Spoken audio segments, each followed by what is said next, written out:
Thank you. No All right, problem. we'll have the attendees list in the written portion of the minutes from today. Okay, so I won't spend as much time pre-application review today. I think there's quite a bit of the kind of background stuff and catch up that we did yesterday. But just to sort of reset what we're talking about today, we're talking about the recreational trails program. This is the federally funded program through the federal highway program. So very, very similar to the trail stewardship program. We just have a couple different requirements that we follow. We do the 30-30-40, 30% motorized, 30% non-motorized, 40% diversified, which has a lot of different caveats and whatnot to it that we'll get into as we do the review portion of today's meeting. And I need to pull out.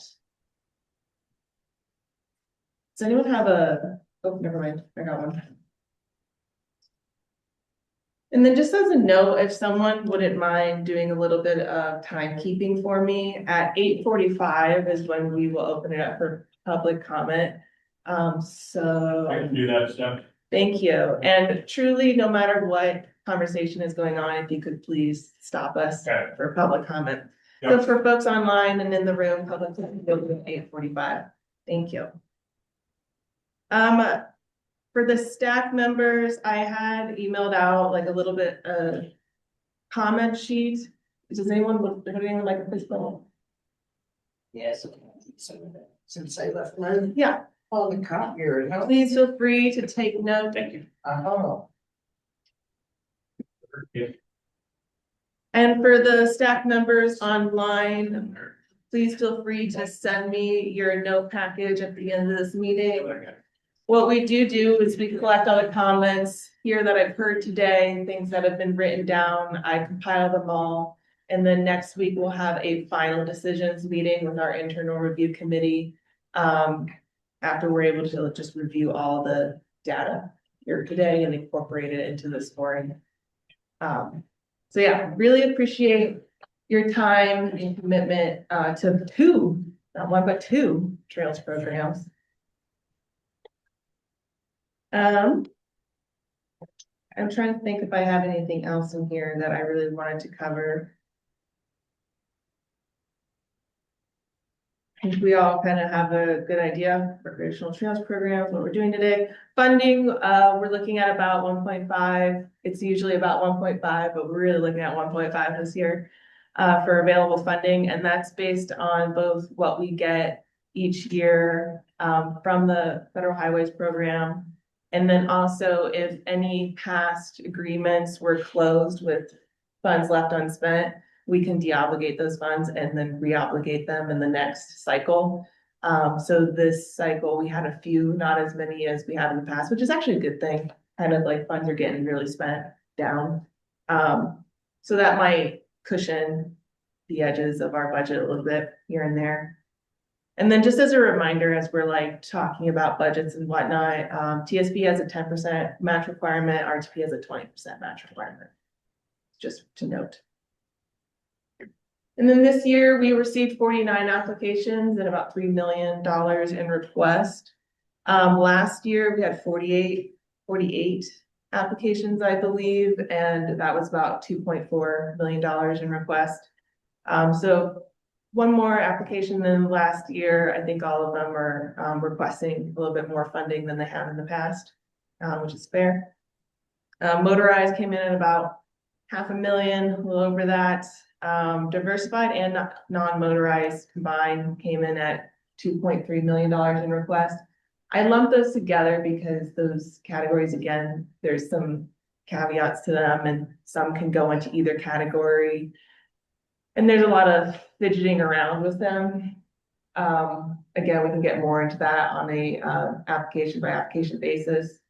One of the things to note about the diversified category is it can be like a motorized and non-motorized project, things that actually serve both those types of user groups. However, if a trail allows e-bikes on a trail system, we automatically have to put them in the diversified category because as far as recreational trails program is concerned, e-bikes are a motorized use at this time. So that's one of the kind of caveats. And then diversified could also mean multiple types of use. So it could be hiking and biking. That's multiple types of use. So there's a lot of different ways to look at the application list and the budget, and you could do a lot of different things with it.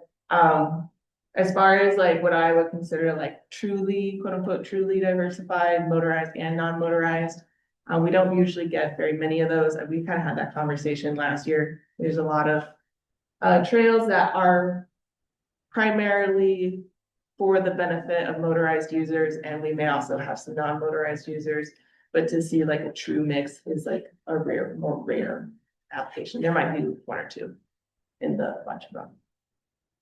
So that's just a couple of side notes. And then we also have our education, awareness and safety sort of pocket of funding.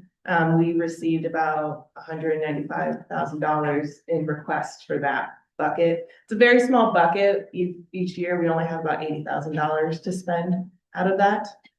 So just an FYI. That's limited to what, 5%? Yes, it's 5%. It's not 5% of the 1.5. It's a interesting calculated method Okay, that I have. But it's interesting. we trust you. Thank you. I appreciate it. Okay. So next thing I'm gonna do is I'm going to stop sharing this screen and I'm gonna bring up the application list, and I will talk about how we will go through that.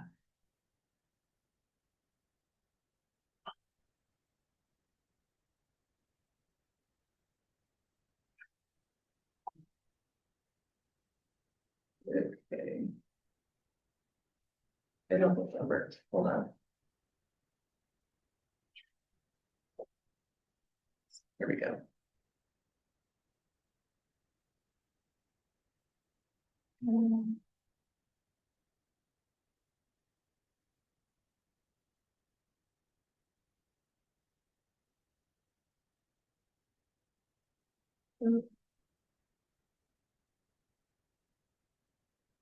Sorry, I had like a multiple screens going on there for a second.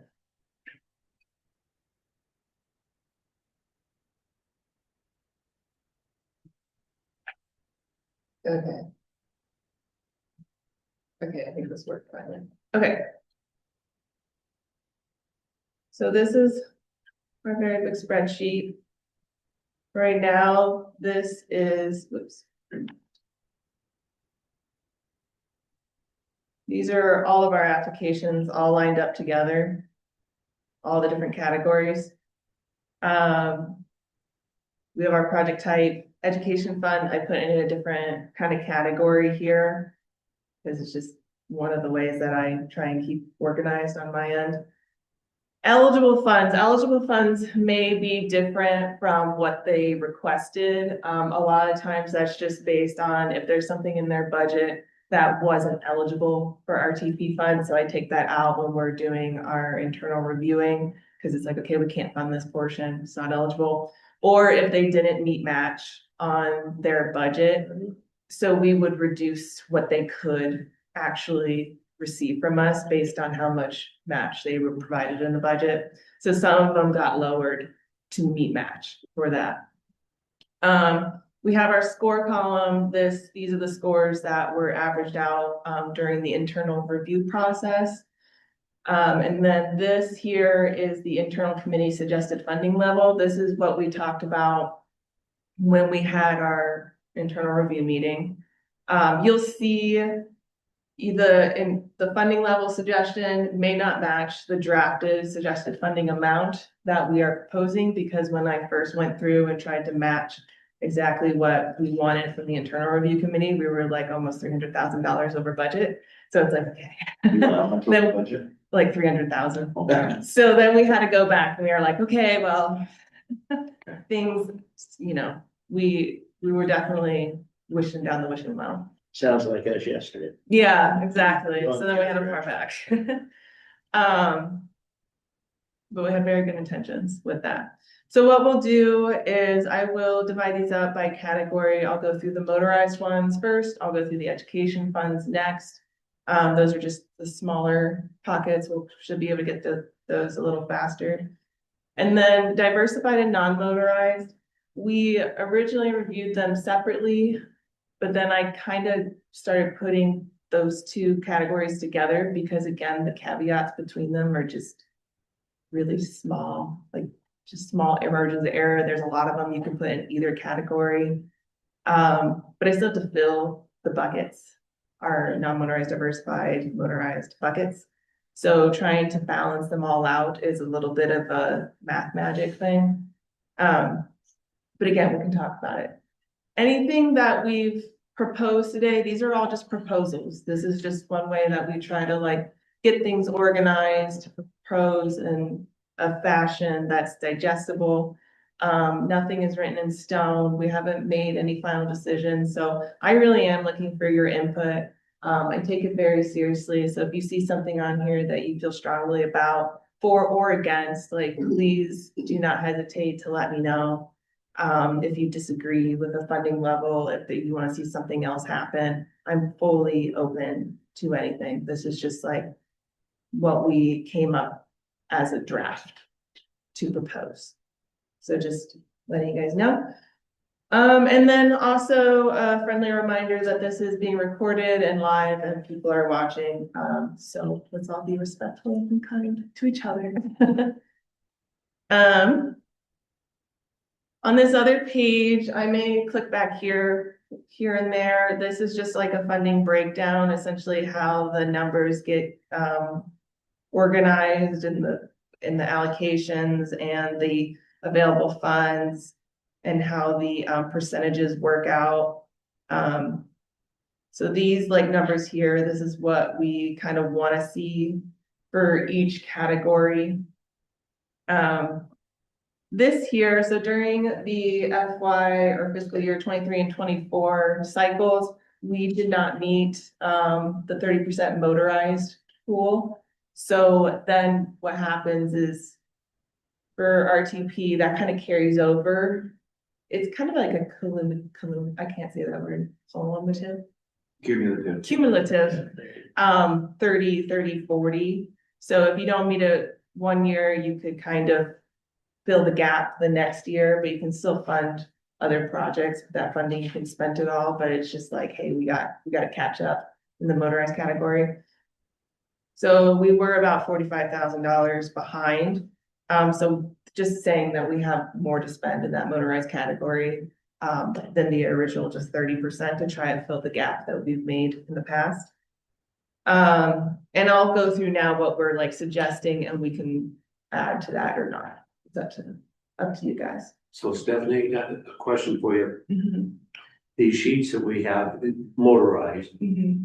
and then you had given a number of like 562,000 Mm-hmm. that was on that slide. And so when I add these all up, it comes to like 602,370. That's a really good question. And I either something, you know, what part of it is, it could be that those are requested amounts and not eligible That amounts. they are requested, you're right. Okay. Also, okay. That could be part of it. There could have also been mistakes done in that because I was doing a lot of copy pasting with that. Okay. So I apologize. Also, they might be out of order, which I also apologize for. Because the list I made when I made those was not the list that I made when I made this in terms of like how it was categorized. Again, that diversified non-motorized category gets written. Sure. So just some caveats. Stephanie, actually, when I was looking at your list of eligible versus requested, Yeah, there were several there that the eligible was substantially below the request. Yeah. So that could have made up the difference. Okay, okay. thank you. Okay.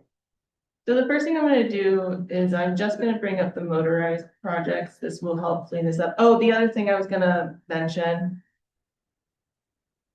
So you can see I have like this green, orange, yellow highlighted area. This is just a way for me to visually represent, generally speaking, where did people fall in the ranking, like high, medium, low.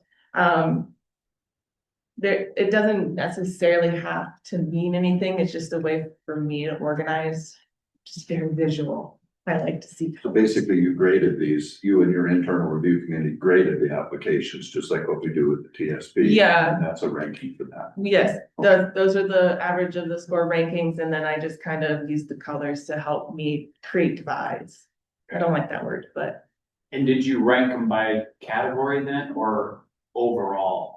what we did, so I have them based on score here in the big list, so that's like overall. However, when we went through and determined like funding levels and whatnot, we broke it down into categories. So like when we're reviewing motorized, we were only comparing motorized projects to each other. We were not comparing them to non-motorized projects. Does that make sense? So yes, there's gonna be like some wonkiness in how the gradient appears here. But when we were doing funding levels, we were not comparing them to other categories.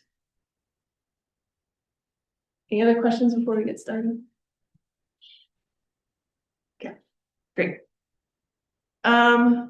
So some of these I think are gonna go fairly quickly. This is our motorized category. As we mentioned, we have a minimum to fill on this bucket, and we had a little bit extra to move around as well. So we had the Flathead Snowmobile Association, always does good work, good application, consistent. Full funding is what we suggested. We also suggested full funding for the Bitterroot Ridge Runners and the Missoula Snow Goer Snowmobile Association. And I think the Bitterroot folks, I don't think they had an award from us in the last year or two. Any thoughts, comments, questions, concerns on those full funding, these three? Good programs. And Solid. They spent, all these snowmobile folks, they spend the money too. None left over. The next we had a, application from the Montana Trail Vehicle Riders Association for annual maintenance. They only requested $25,000 and we suggested fully funding them at $25,000. Well, I can't say anything on that, can I? Because I'm a member. How dare you? How dare you nod your head? Please leave. Get out of the room. The next two applications, we had the Kings Hill Grooming Association and the Great Fall Trail Bike Riders Association. For also maintenance work, snowmobile, and then motorized access. Full funding for both of those. They've been a regular out, haven't they? At least none. Yes, I think most of those folks have been regular applicants. Sorry, I have to adjust something because my battery said it's gonna die even though it's plugged in. Just concerning. switch turn on that. It is, but I'm pointing it to this one. All three of those have had TSP grants, or both of them had TSP grants anyway. What was that under? Both of those, Kings Hill and Great Falls Trail Bike Riders have had TSP grants As well. successfully completed them. Great Falls Trail Bike Riders had one this year. Great Falls Trail, yeah. Yeah, and I think it was, they were doing it on a different land area. Yeah. It's like specific work they needed to rent equipment for somewhere in the belts. Yeah. Little belts. Okay. This next one was from the BLM Miles City Field Office to do a shade structure. The committee really liked this application. They thought it was a unique project in a unique place that would get some benefit out of something like that. However, when we reviewed their application, their match was lower than it needed to be to receive full funding. So that's why it says eligible funding 80,000 when they requested 100. So we wanted to fund them to match capacity. Now I did hear. I've got some news on that, guys. Polaris, since we submitted the application, Polaris has offered to make us all the rest of the match. And they're also offering us you to do that with any future projects which be related on the inland leaders. That's really cool. That just happened. And that came through some conversations between the Foundation for American Public Lands. So I realize I'm bringing this information to you a little late in the game, but I did hear that earlier. So they will offer to match the match. So we could lower this even more. No. It's not. I'm just gonna, I gotta get my 2 cents in. I think that project should have been zeroed out. Yeah. It's questionable. You can tell I'm teasing just because Brad said. That's when you've got. So I mean where you're going. No, actually, beyond that, I was glad to see this because I don't think we've had an application from that field office in a long time. I don't think we've ever had, this comes from years of me talking to Beth or saying, when are you guys, the deal, I'm gonna get something to Eastern Montana, and. Yeah. I don't know if you guys have been to Glendive Short Pines, there's not a tree to be seen. When I rode out there on a motorcycle with Rustiness and other folks, it was 110 that day, almost got heat stroke, and I thought, man, we really need those shade structure out here. So that's where this all came from. We did put some money into that area a long time ago, and it might have come from the OSU grant program, That's right, I think. really Yeah, it's popular good. area out there. Yeah. So the original request was 100,000. Correct. Yeah, so the complexities there, I can't change the scoring because we scored based on what was provided in the application. Knowing that they can provide more match, I guess that's up to you guys if you think we should rearrange this or not. We do have a little bit of flexibility. We can move some funds around. We can leave it at the 80,000 for now. Does anyone have any? Yeah. What am I trying to say? Well, if we increase the grant among the group that you're showing here by 20,000, then we'd have to take it away from somewhere else. From somewhere else, yeah, doesn't have to necessarily be motorized, because if you see here, based on our proposed funding, we're still technically behind on our motorized funding by about 26,000. Oh, So we could continue to fill that bucket via some other motorized stuff. It could be spread out, we could do it now. It would obviously come out of the non-motorized diversified category. Would it be like setting a precedent if we're sitting here changing grants? Yeah, that is that's our the job. caveat that I do worry about a little bit, because we base it off the application. And how much do we want to like take into account things that are received post-application? Sure. I don't know, I have to argue on the other side of that, just for devil's advocate reasons, if nothing else. If somebody comes in the public comment portion of this and says, hey, we had this magic windfall. And we could do the same thing, we can get our match up where it belongs. Does that weigh the same? Well, the difference is that, well, they hadn't asked, their match wasn't large enough, so it's not like somebody else can come in and say, oh, I got more of a match now, so we want to increase our ask.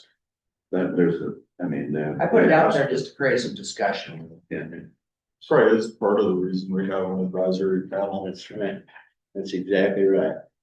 I mean, if the department was not gonna take any suggestions, why would we Why are we exist? here? So part of our job is to, if we see something we disagree with, or we want to change, we can make the recommendation. That doesn't mean FWP has to accept it. We're an advisory committee. But yeah, if the committee here today wants to say, well, let's give them a full 100,000, it'll still be up to the department to make that decision in the end. I guess the big thing is the funds are available on, for a good project, so. But I don't. I mean, the motorized funds are available. Do you think that's an internal problem, Stephanie? What? With the internal review committee? What do you mean? to jump the grant up to 100,000 from 80. Well, we based it off of the application. Right, right. Which before that new knowledge, the only eligible funds were 80 and we fully, quote unquote, fully funded the eligible dollars. I think that the internal committee would be happy to see this project fully funded if it did have full match available. So we could go either way. We could also hold on this one, highlight it, come back after we review the other applications. There you go. And obviously, if we recommend to fund this to fall to 100,000. Before the internal committee approves that, there has to be some kind of documentation come from wherever the applicant, BLM. Yeah, That supports it that, would be a conditional, yeah. Yeah. which is no different than any other application we've looked at really, as far as extenuating circumstances. Yeah. My opinion. Yeah. I think we should put it to 100. That's my thought. You want me to kind of make that? I can just put that in here and then we can figure out the math later. Money's there. I agree. East Side project, good ask, yeah. The motorized dollars are there, so we will Sure. just have to pull them somewhere else. We did it in the much bigger non-motor diversified, it might be a little Yeah. more challenging. Yeah. The motorized side, Part of it is, for me at least, is I do really want to close that gap that was made. Cause otherwise it just kind of keeps getting dragged out. The gap for the 30, 30, 40. So I put it at 100 now. And why does that say that? Hey, Steph, you got a few seconds here before 8:45, just letting you know. Oh, thank you so much. Really appreciate it. 8:40, yep, there it Oh, is. there it is, perfect. Okay, so we are gonna pause on doing our review here. And I am going, first I'm gonna figure out how to use computer.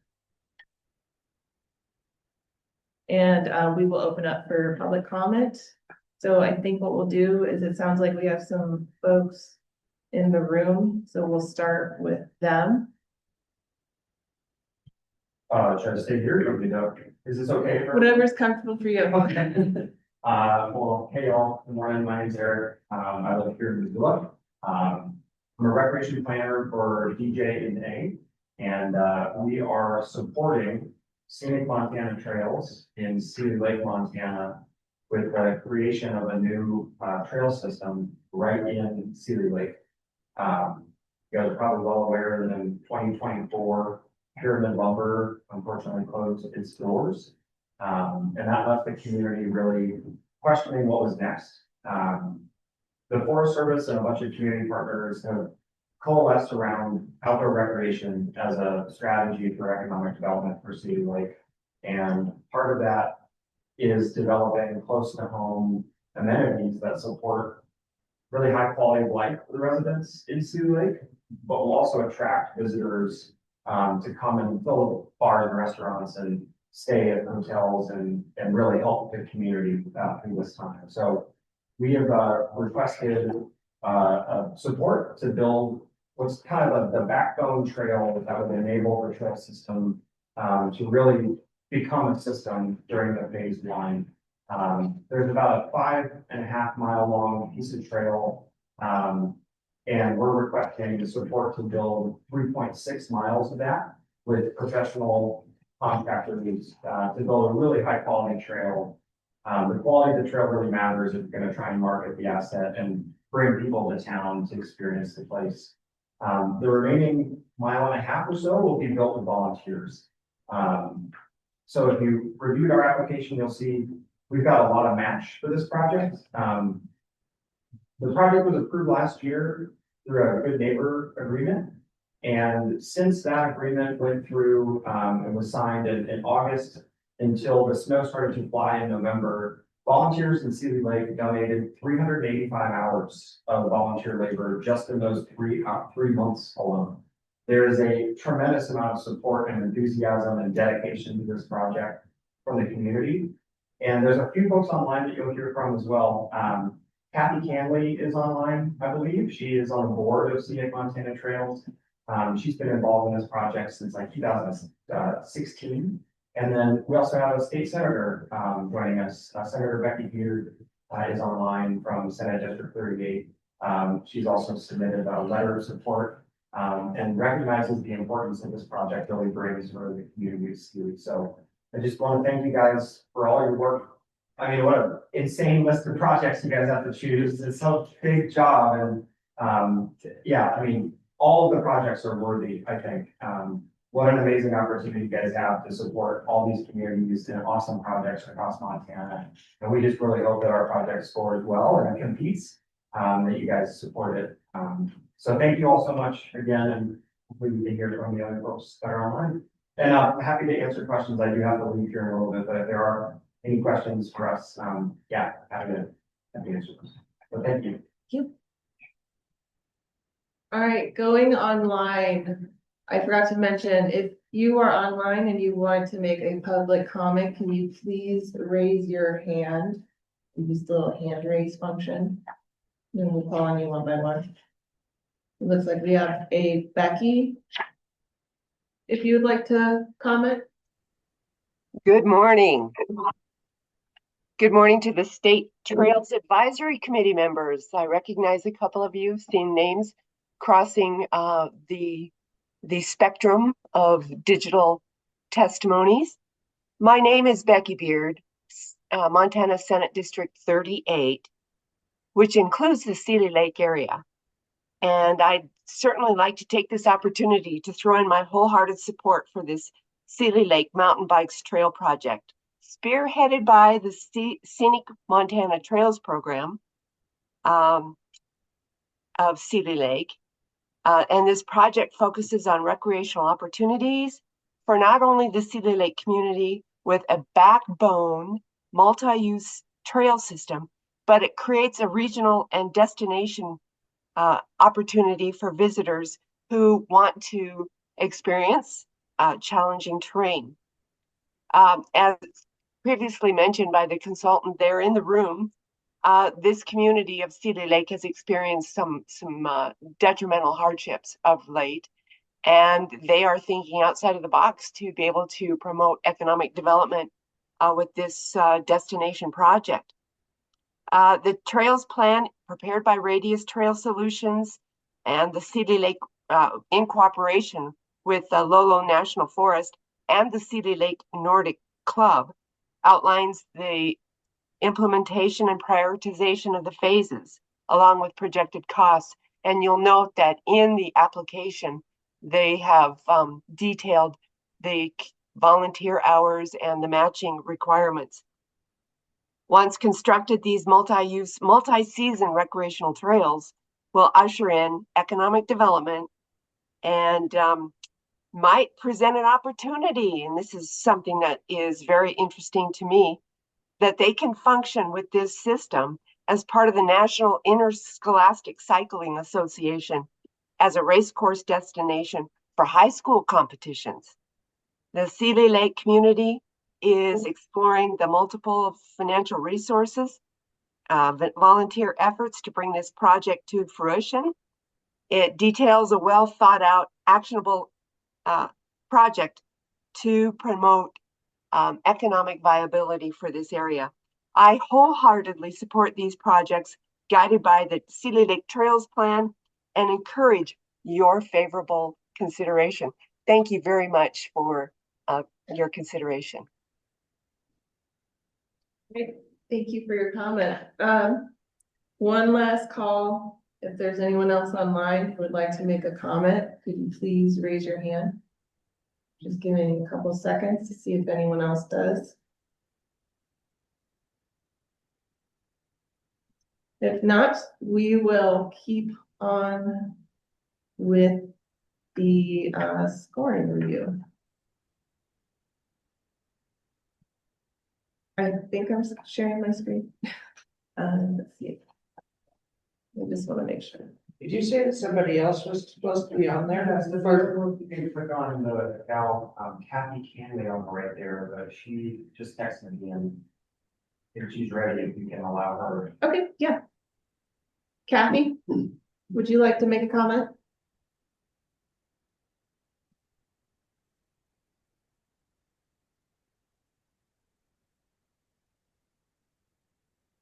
I'm not sure, Kathy, if we can hear you. It looks like you're unmuted. I'm not sure if there's a setting on your end.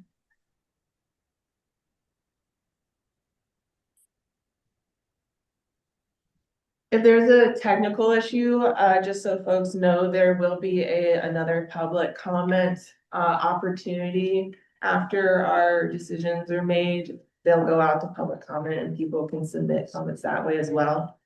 So I apologize if there's something technical not working. If you are here today and having an issue, feel free to also shoot over an email and we will collect your comments that way as well. Okay. Yeah, no worries. Thank you. Okay.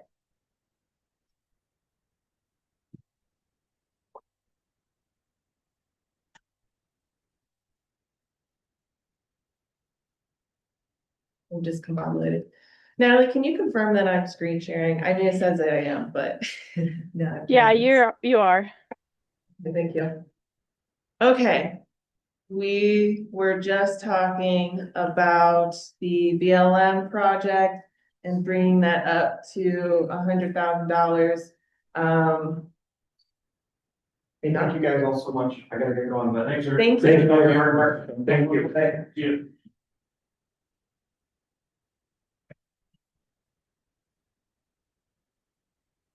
So we can always come back to this, but I've put it at the $100,000 funding level for now. The next we have the West Yellowstone Chamber of Commerce. These are our regular consistent group requesting 94,000 and suggested funding at full funding. Suggestions, comments, back with that. Okay. I felt like teasing again, but I won't. If Bob's sitting there smiling, I'm like, he's coming after Jason. Do I need to stay in the room?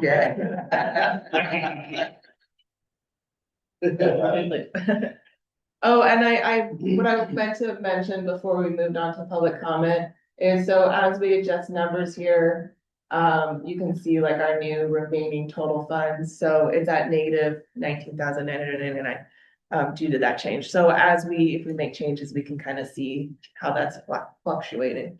And then I also have this divided out, motorized, diversified, non-motorized, those dollar figures and percentages are also kind of being calculated as we make adjustments. So just an FYI on what you're seeing here on the screen. But that isn't that number that you've got there, is that, or is it not taking into account the 26,000 or whatever that was left over from previous years? Is that in that?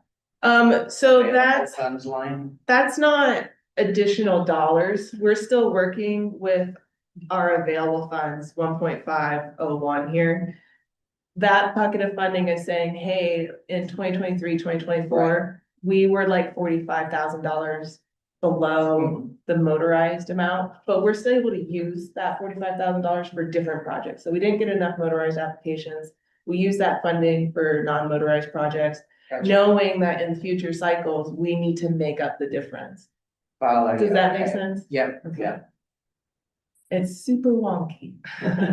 That's why it's best to just fill the buckets each year as much as we possibly can. With meeting that amount, with not meeting that amount, RTP risks losing its total funding amount, right? Having that reduced to get to an equal motorized, non-motorized allocation. The way I understand it, we do have Katie online, if we wanna chat to her about it, is like, I mean, if they audit and have a finding, I'm sure that would be a bad finding. And I don't know what the specific steps from there would be, but Following the guidelines, you said. yeah. Hope that we can. Yeah, so it is kind of a regular occurrence across states where folks are having a hard time meeting that motorized bucket. I call them buckets, I'm sorry. And so they kind of do that knowing that like, okay, now we have this amount that's being carried over and we need to like bill it at some point. Some, I think there's other states that have a much larger carryover for much longer than what we've done. So I think when I look at other states, when we're like 45 behind compared to other programs, it's really not that much. With that being said, considering like where we live, and everything, I think it's really important to try and not have that carry over behind. Because And I it think doesn't it's look like it'll be a important to problem us. this year, so. Huh. It doesn't look like it'll be a problem this year. Yeah, we could definitely fill the gap. This year. Well, and as we talked earlier, it's like yesterday with Hunter. We came up with a lot of recommendations and it's gonna be his job now to make it all balance out. Same thing with Stephanie, I think. Yes. Well. Sorry. Okay. With that, the next application we have is the Flathead Cycle Riders to make progress on deferred maintenance, in the Flathead area, working with the Forest Service. From my understanding, it used to be a defunct organization that did a lot of work with the Forest Service, and they're just starting now to revitalize and get back involved again. They do have their support and everything from their Forest Service partners, looking for that support. It did seem, they requested 40,000 and we did put them at 25. For now, it did seem in the application like there's still some planning to be done. It's kind of early with this reworking of the partnership and who's going to be involved and make sure they can get volunteers, et cetera, et cetera. So we wanted to start them at an amount that seemed like a good starter amount, see what happens, how does it go? And then we can kind of go from there. But otherwise, generally speaking, it looks like a decent project to carry forward. I think they're just newer and they might need, they'll get some practice in this round with the application cycle, but anyway, comments. Well, it was a pretty basic application, as I recall. Yeah. But I'm glad we're funding them because there's been very little money go to that part of the state for especially OHV recreation. Because there's not a lot of clubs up in that area. And I'll also add, I might as well, that they've had varying experience with the Forest Service on support for this kind of experiences.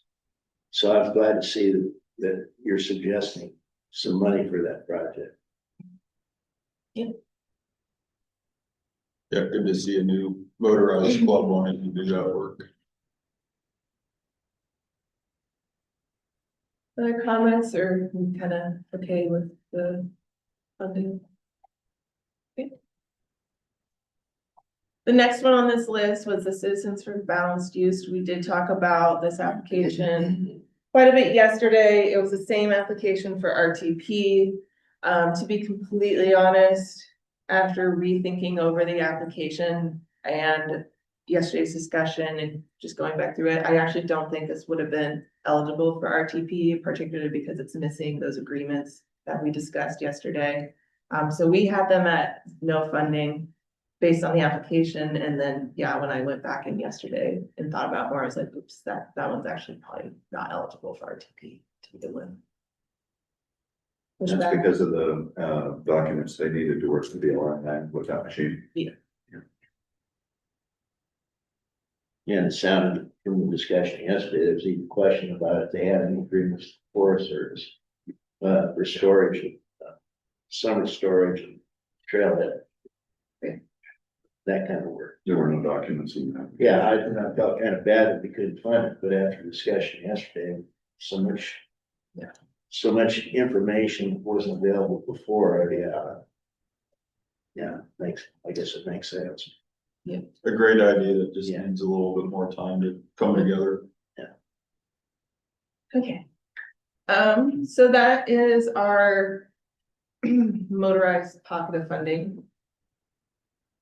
The next, I'm going to actually pull up our education fund or education awareness, safety type projects. That's its own little special category.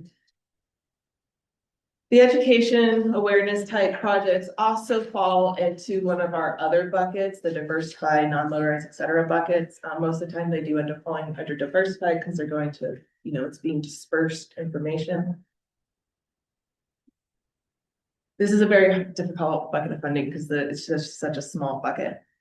The first one we have here is the West Central Montana Avalanche Center. This is one of our avalanche centers who regularly come to us for funding to do their forecasting and educational programs. Their application, I mean, if you're looking at the scoring and the other avalanche centers and whatnot, actually came in pretty good. It was a pretty good avalanche education awareness, et cetera, application. And it's really hard to actually talk about one avalanche center without talking about the other ones because their applications are essentially exactly the same. Just different locations and maybe slightly different duties. What we essentially proposed here, as you can probably see, is that we funded this foundation at $35,000, and we kind of did that based off of the score. And then we made a determination after reviewing the rest of these applications, and we split the rest of the funding between the other two avalanche centers.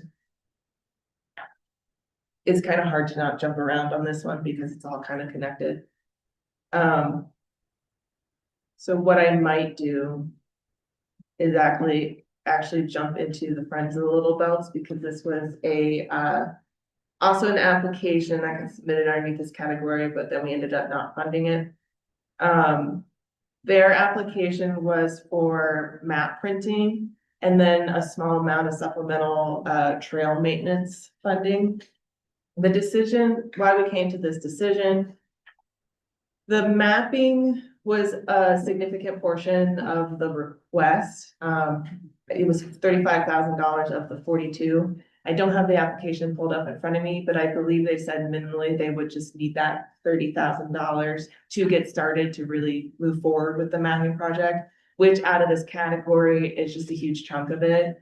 And so the group didn't feel like they could justify spending the whole $35,000 for the mapping project. And then the maintenance request was just it wasn't really spelled out very much in the application. The application was pretty much for the mapping, and then it mentioned, and some maintenance funding, but it really wasn't described at all. So I didn't feel like I could justify the maintenance funds. They did do a really, really good job on the last round of maps, but I don't know if it makes people use the area more, or if it makes it easier for them to use the area more. We had the old maps and the new maps, and it was handy, but and they do need updated time to time, but anyway, just stating my use of the maps is for motorized aspect. Totally. And I'm really happy to discuss if folks disagree and they want to see this project be funded over some of the other stuff in this category. I'm happy to hear the pushback. I think that the avalanche probably has a greater value in my mind, I guess, the avalanche safety. Yeah. I think safety maybe before them. Yeah. Once again, you can, Onyx Off-Road will get you the maps if anyway. You can Google. This is another one of those. It's I'm not a member of this group, incidentally, friends. I wish we could fund them, but after this discussion, the reason I say that is they're one of the few true coalitions in the state. It's that they're made up backcountry horsemen, the Great Falls Trail Bike Riders, the ATV Club, the Wild Montana's on it. So you've got motorized and non-motorized on the Friends of the Little Belts. It's a true coalition. I wish we could, but I understand direction out here since we're limiting on safety. Yeah, I think the internal committee said, I think the mapping project might be a good project to ask TSP for, only because you don't have that limitation. Well, there's, But they also have a ton of applications, so. there's the state OHV grant program there too, that they'd be eligible for this project. Okay. Yeah, because I know they're mapping in the past, even though this is very diverse, definitely. Like, there's a lot of OHV trails Yeah. in that area, so they could reasonably apply for OHV grant money too. Okay, So I think as far as whatever fund that comes out, as far as mapping goes. Technology, Onyx, various others that are out there. These maps already exist on different platforms. To some extent, not in a perfect world when you're getting down to localized and this trail is this use of these dates, whatever, that's more specific, but it's, the maps exist. You can figure out a way to get around where you're going, where you're at. I know Some those guys interesting- going, I'm Well, on they- my paper map, thank you. They do have some real interesting things that go over there, like, I know Pilgrim Creek is, some days of the week are equestrian only, and some days of the week Okay. are motorized and that kind of thing, and it's hard to Can't get that kind of on information onto an Onyx or something, and I think some of those agreements that they made are the only way that they've kept all those entities in the coalition happy. Uh-huh. You know, that, you know, this is, the horses can have this day and the others can have it, because that's kind of a neat trail. But that's the only thing that I can see that would kind of make a bigger difference on this, some of those kind of agreements. Otherwise, most of those trails would be on a GPS is kind of the most. For the phone. And I like a paper map, even if I'm doing, I mean, I'll go do a BDR route, but I mean, I might have it on my GPS, but there'll be a paper map in there somewhere. Or something. Trust these damn things. that's about what I was gonna mention is. But that's, The morning paper, I've gone to getting on my computer, but most of my motorcycle buddies, they gotta have that hard copy, I guess, so there's a lot of people, especially some of us that aren't young anymore. yeah, It's nice to have that hard copy in hand. And then on top of that, Brad, things have probably changed, but I know at one point in Forest Service, they were required to create maps.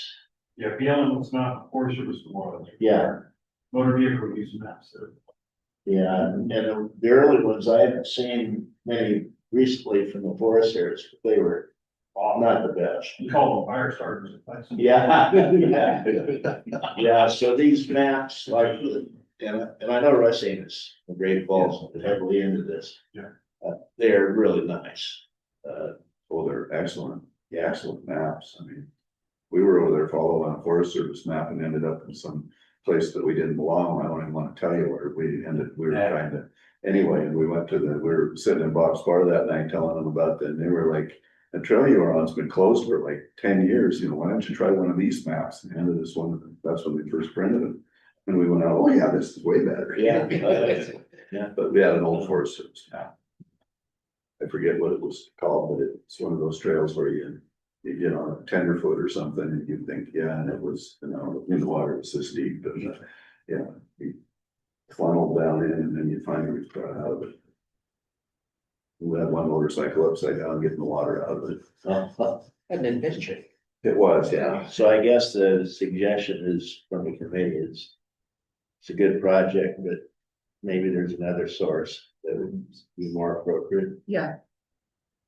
Yeah. Thank you for the feedback and the discussion. I do appreciate it.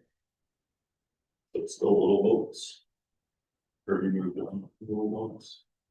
I am moving on right now. The maintenance part of that, they do have a TSP maintenance grant sitting out there right now. Oh. For what that's worth. Thank you. I do appreciate it. And then the next application, which I already kind of talked about, was our other avalanche center. But as I kind of already said, sort of hard to tease them out from each other. Decided to split the remaining funding between those two. And this is kind of a structure that we've done, I think, the last couple of years, trying to be fair while also trying to recognize the application process and funding high rankings. In past years, it seems like, I'm sorry to interrupt, Yeah. but the conversation has been, seemed like a couple of the avalanche centers were more financially stable than others. Is that, like some of them are better supported by the public and others and donations or things, is that? Do we I have to would- wait to follow up on that to see, do they both just need partial, or is it beneficial to have one get full support and the other one not get as much? I think saying like that they're like financially stable is probably a strong use of words. I think they all struggle quite a bit. I think even the ones that are connected to the Forest Service have issues with funding and receiving what they need to get it done. The West Central Montana Avalanche Center or Foundation is a nonprofit, whereas the other ones are attached to the Forest Service. So I guess that would be the biggest difference. But from my understanding, they all have their own struggles, but the West Central Montana folks, they are like a true nonprofit without that US Forest Service attachment. Historically, they've been the most, if you want to talk about underfunded. Yeah, the most underfunded part of the state with the avalanche awareness too, so. I just You know, know what your recommendation is falls right into what you were bringing up, I think. Yeah, I think I just thought I remembered at last year's meeting or hearing something that, that was something that in communicating with the avalanche centers, it was like, they need it worse than we do, so if they get more and we get less or however that worked out, it would be okay, I just don't remember, Yeah. maybe nobody else remembered, maybe I'm dreaming. It's generally generally hard between them all because they all call me and they all tell me their stories.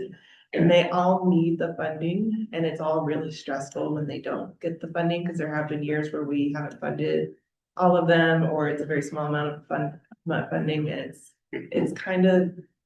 It's stressful for different ways for all of them. Yeah, it's important work, Yeah. extremely important work, and I remember I was frustrated 2 years ago at Great Falls because I forgot that TSP couldn't fund education. And we were short on avalanche money that year. So I'm glad 2 programs now can more adequately fund those avalanche centers. Yeah. So it's important. All right, we're gonna move on. This next application, Big Sky Community Organization. This application was for a radio system for their staff to improve communication for trail maintenance and whatnot. It was hard to pick a category. We chose this category because the communication aspect of it. But it did rank fairly low overall of the applications and in this category. It was just hard to justify the radio system and converting that into actual trail work being done, or how do you track like improved safety in that aspect for your trail users and whatnot. The connection was just weaker. Honestly, generally speaking, it wasn't a horribly written application, but they spoke more to their overall grant or overall outdoor programs and weren't really speaking to the very specific request with the radio systems and how that translates to work on the ground. So we just had a hard time scoring that project very high and recommended no funding. I'm okay with what you I did. concur. Okay, so then we get into our largest category, which we are gonna look at diversified and non-motorized together. We can talk more about those between each project. Before we get started, on this, would anyone be opposed to a 5-minute break to get coffee? Right, Good idea. Could I ask one more question? Could you click that on the screen bigger down, like down the bottom right? Yeah. just like generally bigger. And hopefully that doesn't mess up. Yeah, we'll have to move around a little bit, but I will just make That's some helpful. stuff smaller. yeah. Actually, I can hide this. We don't need that anymore. Yeah, perfect. Thank you very much. Let's take 5 minutes. Thank you.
All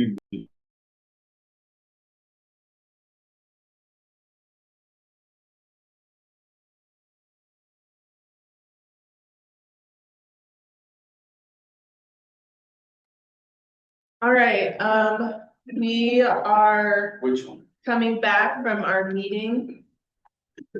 Or sorry, from our break, and we're gonna go ahead and dive into our non-motorized and diversified projects here. So yeah, like if anyone raises their hand or just direct. The first one we have here at the top of the ranking list is the Bitterroot Land Trust. This was for constructing an all abilities loop trail and trailhead amenities in Victor, Montana. You got that?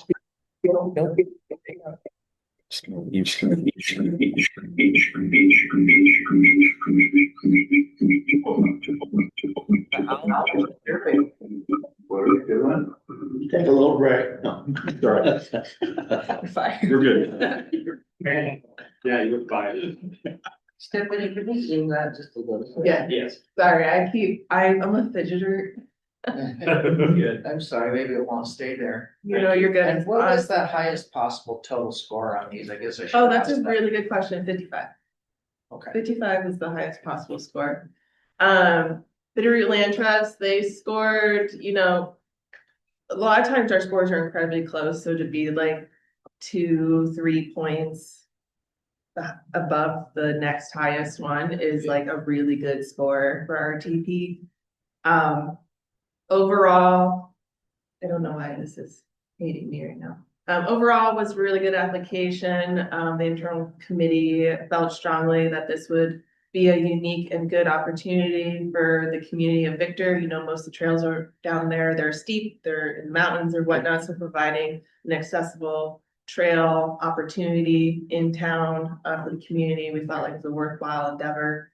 So we really wanted to see this project fully funded at $100,000. They did score very well overall. Committee thoughts? I don't know that they funded very many full projects in the ESP, but if it's, I'm not opposed to it and it's. We're doing any consistency, and we're still trying to make Yeah, a lot of money go along, or a little money go a long way. we don't do a lot either, but when there are applications that we feel really put in the time. I think it's a great It's a good project. I mean, I'm familiar with the town of Victor. Yeah. I mean, it would be great for them to. I think it kind of hits It's a growing. lot of our points for like what we like to try and prioritize. I read that grant really closely. It looked good. Yeah. No other comments. We'll move on to the next one, the City of Great Falls. This was for a piece of equipment, side by side with snow removal and weed mitigation attachments. This application, it was an equipment purchase. It was probably one of the best equipment applications I've ever seen come in through RTP. Generally speaking, I think there's a lot of value in equipment applications. I think you get something that's gonna get used for years and years and years. I think they had a really good O&M. The nice thing about this one is just going with that particular piece of equipment instead of what they have will make their trail last longer, so they're not gonna be putting in for a grant to try and Yeah. maintain to replace the asphalt on their trail from using the wrong equipment. Yeah, thank you. You put into words what I was trying to say way better. The longevity of it, what it can provide for the trail. The pictures I think were actually very effective in the application, showing some of the issues that they're having now with their current piece of equipment. And they have a huge trail system up there that's, you know, accessible to all. So for $36,000, we really wanted to see this project fully funded as well. No pushback, pushback? Okay, no fight. Okay. This next application was from the Gallatin Valley Land Trust. This is for 6 miles of natural surface trail and bike specific features for all abilities and skills. They requested $100,000 for this, construction project. When we were reviewing these with the committee or the internal review committee, we said to fund it around 50 to 75% based on just a variety of variables in the application. When I sat down and started doing math magic, I call it, I ended up at $62,000, and that was just because when we got to the end, we were so far over that I started having to figure out ways to skim the top off of a lot of our projects. But we thought 62 would still be a meaningful amount of money for this type of project. They could still get something done, and hopefully find other support to complete it. And that somewhat coincides with when they asked for partial funding. Said yes for the non-motorized bike park. That kind of coincides with that part of their. project. Yeah, I'm gonna have a hard time pulling that information up in front of you right now, but if anyone does have that up. There was also some getting ahead of myself a little bit. The next few applications were for similar requests, similar amounts and similar scores, so I was trying to find like a good consistent way of funding them. So if you see like the next 3 scores or 4 were really, they're all the same. Because I was trying to do it a little bit evenly because they were all like the same score, same type of request. And that's where I ended up. Yeah, they all requested, said yes to partial funding. Yes. Yeah. To these. I don't think there was anyone who said no to partial funding.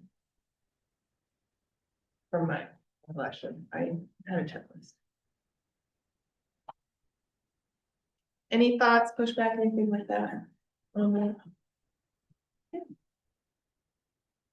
The next one, is the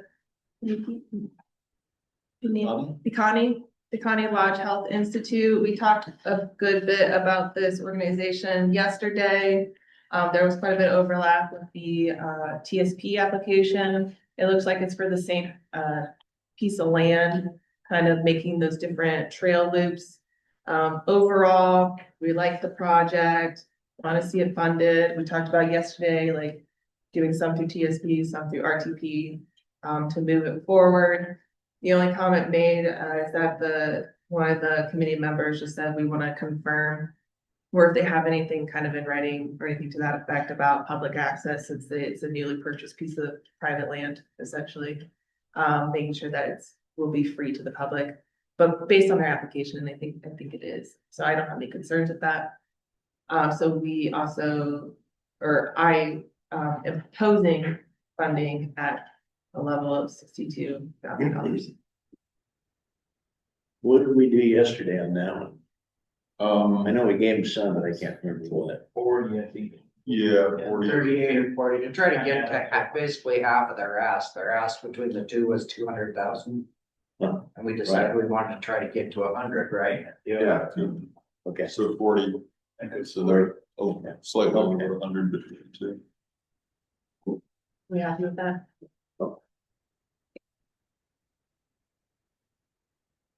Scenic Montana Trails. This is that construction project for multi-use, multi-directional trails in the Sealy Lake area.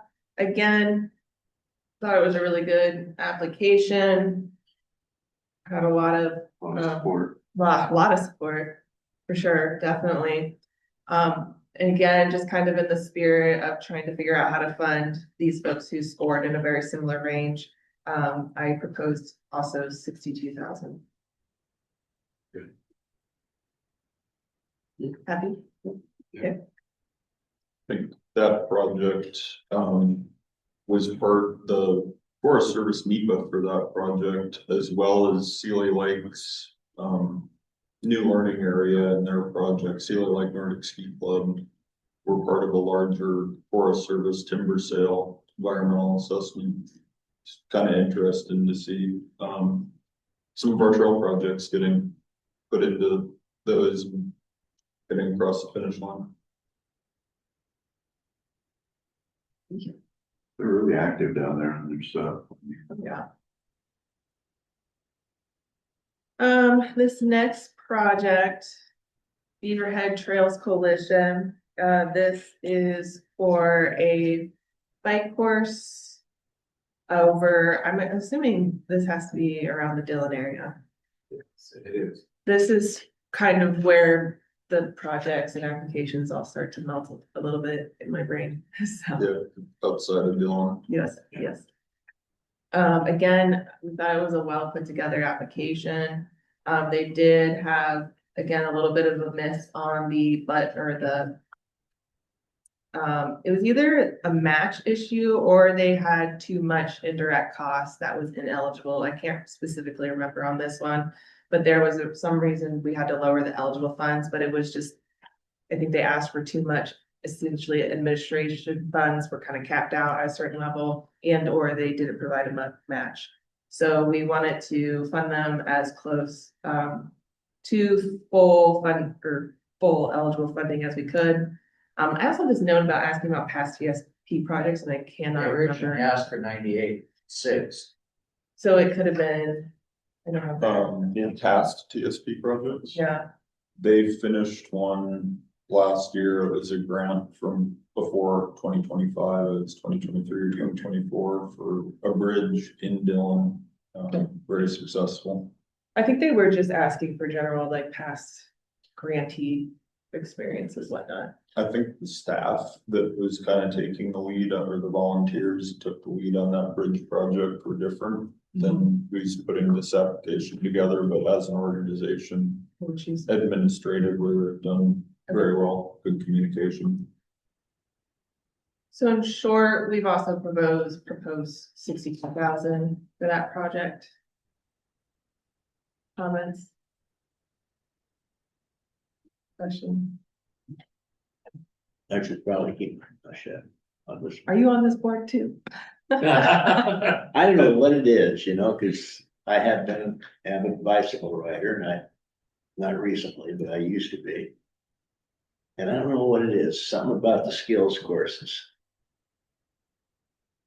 I scratch my head a little bit on this stuff. I'm not opposing the recommendation. I'm just saying personally. And I see a lot of people enjoying them. There's one there in the side of South Allen on Davis Street. It gets used and people use it to have a ball. There's one up on Spencer Mountain up there north of Mayfish. Oh, yeah, And I mean, I've been up through there, that is just cool. yeah. Man, that. And they use the mountain bikers are up there. I mean, there's all kinds of. Little, big, elevated. Structures that are, that they're up there swooping around on and jumping off of and just. It almost makes you want to go do it, yeah. Is it because there's? Because my mind goes here, I guess. Is that truly a trail system? It is. A lot of that, this is going off tangent a little bit, but I remember back in the day, how about skateboard or skate parks? A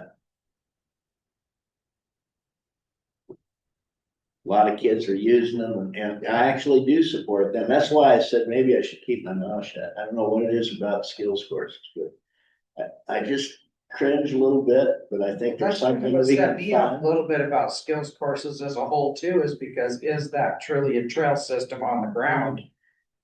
Well, we're actually gonna go. I mean, this is RTP money, Yeah. but Sure. Could someone pull up the application? I do believe that this one was connected to a larger trail system. that's what it says.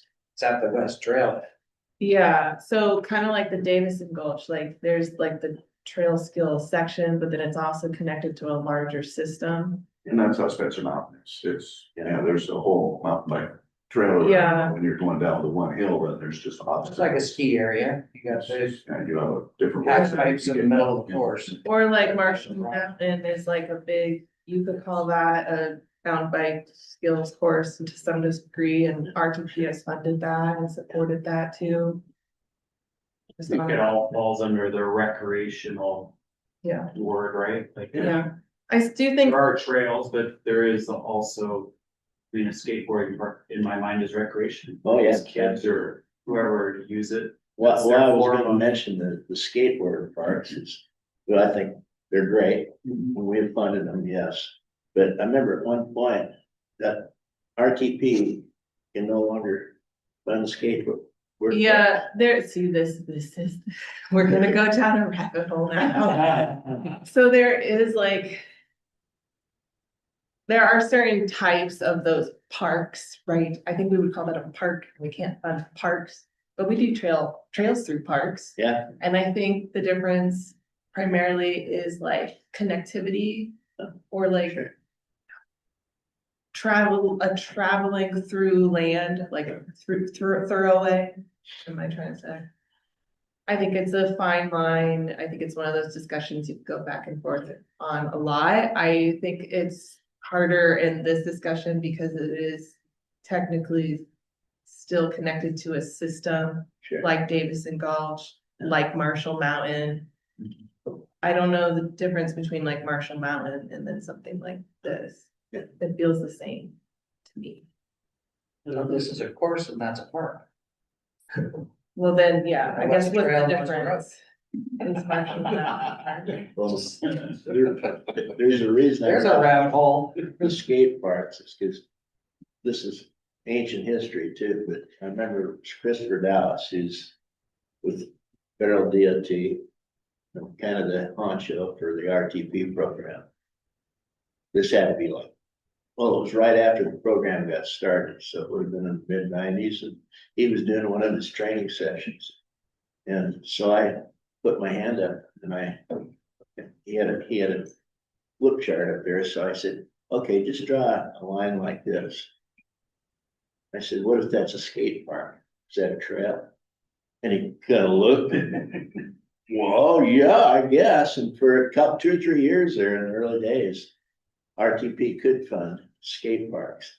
But then at some point, their guidance changed. They made a decision that they weren't really a trail. So early on, they did fund skate parks. Tony has to. And I remember we put some money into the Helena skate park from RTP at one point. I didn't think they were allowed anymore. I don't think they are allowed. Yeah. But I mean, now I'm just trying to pull up some information. I didn't mean to get into all that. No, I mean. I just wanted to mention that, the skills courses, I love to see that one in Helena. And I know they're used. I don't know what it is with me, there's just something about Well, Brooke brought up a great point. I hadn't even thought about, that if you have an area and that area widens out into multiple runs and becomes is it at that point in time still a trail to get from point A to point B, or does it turn into a park and it's something different? And there's the proverbial rabbit hole. It's And then you like have the, anything could be a skills developing course, right? You could have a flat trail in town. Congested little trail system. yeah. Yeah, I mean, if folks I'm have. just concern. saying, I hadn't thought about that way. Okay, it's okay. Yeah, I'm kind of the same boat. I'm okay with it. I don't have a problem with it. It's an interesting discussion. Maybe we shouldn't be having it here. Maybe we should have had it in the brewery last Yeah, that's what it should stay. Okay. Put a solved problem there. With that in mind, do we have to push back on this funding level? Would you like to see it funded to a lower level or not funded at all? I'm genuinely asking. I want to make sure I'm capturing. But has a mountain bike trail to it and away from it, then I think there's got to be, if it's on a trail, good. It's part of a larger system. It's not a standalone. Yeah, Yeah. oh, I think that's all right. And with the TSP for this year, this was one that we kind of vague said partial fund depending on how much funding's left. So I'd say there's a good chance they'll get half their TSP ask. What was that? Oh, 95,000, maybe a little less than that. And they were one of those kind of down at the bottom that we were, Of the ones we were talking Okay, about, yeah, and that kind of bottom third. That's for a different project. It's for the same, if I'm remembering right, it's for the same Area. like bike park. I think they had like a blank canvas piece of land they want to develop this on for the same area. Well, we could scooch it to 50. If you guys wanted to, because we do have to pull funding from somewhere for the motorized project. If they're gonna get a little bit through TSP. And then the next closest scoring application, we also proposed at like a 50% level, so it wouldn't be too far off from being reasonable based on. It's up to you guys. You know, it's a good chance to save a little bit. Make it match, yes. Would you like me to put this at 50 for now? Sure. Yeah.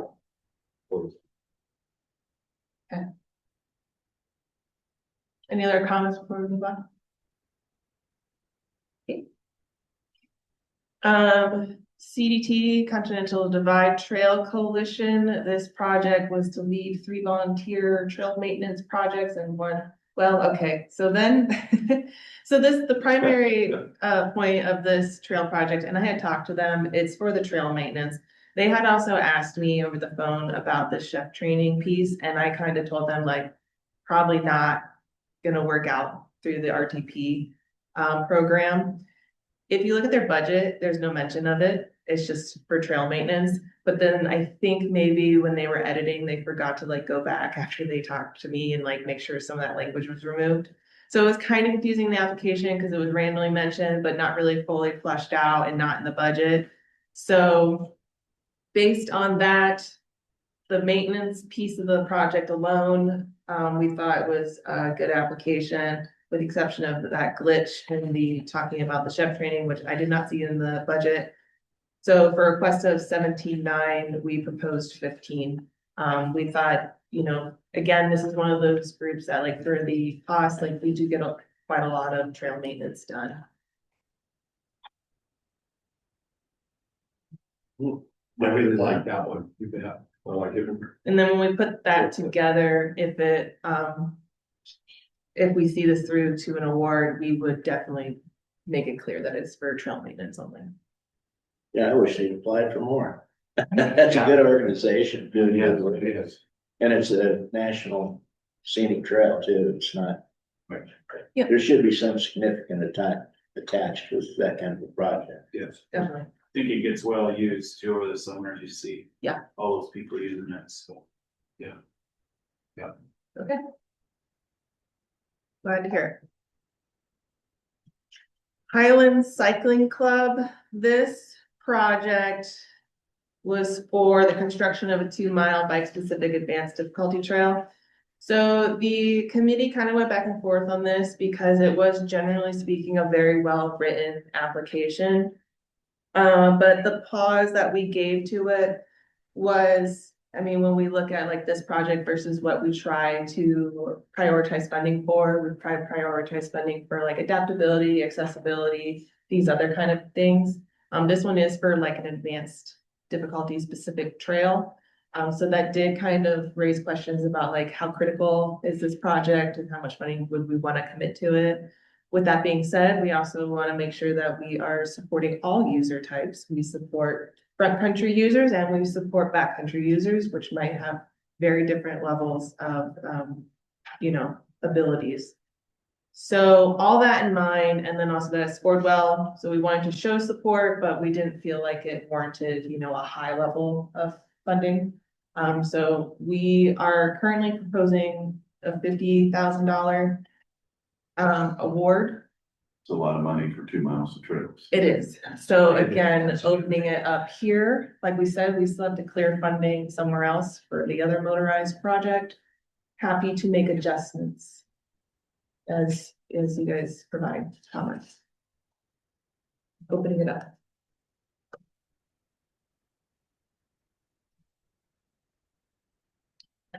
What's the location on, where they? View. Yeah. Oh, it's in like the big view, right? Area? Right. Yeah.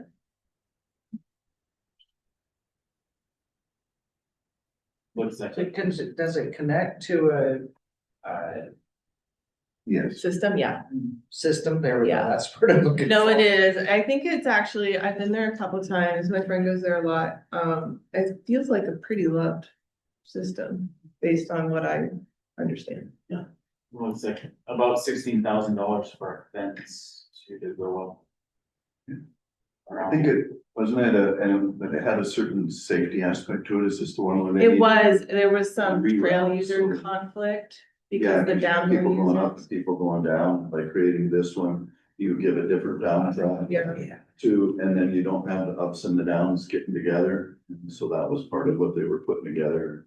I like the safety aspect of it, it's just. Thank you for bringing that up because that was a big part of the discussion and I forgot that. Okay with that half, I guess. Yeah.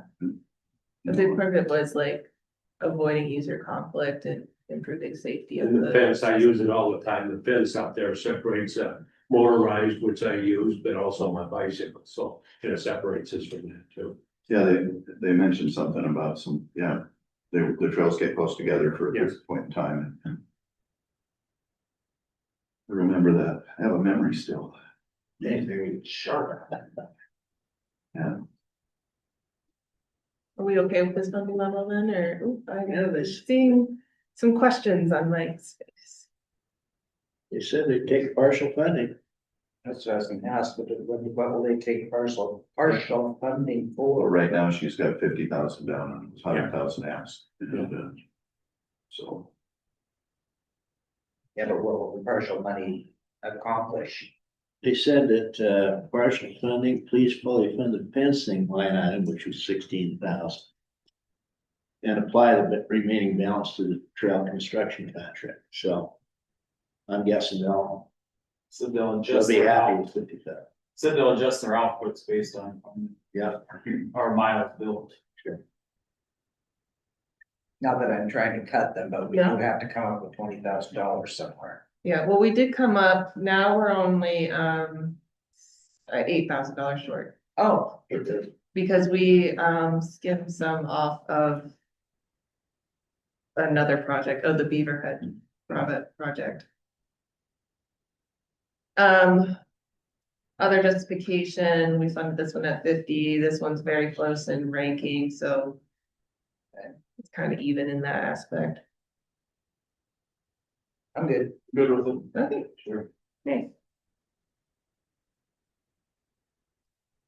Flathead area mountain bikers, this is for constructing some shovel-ready mountain biking and, diverse use trails in the Flathead National Forest area.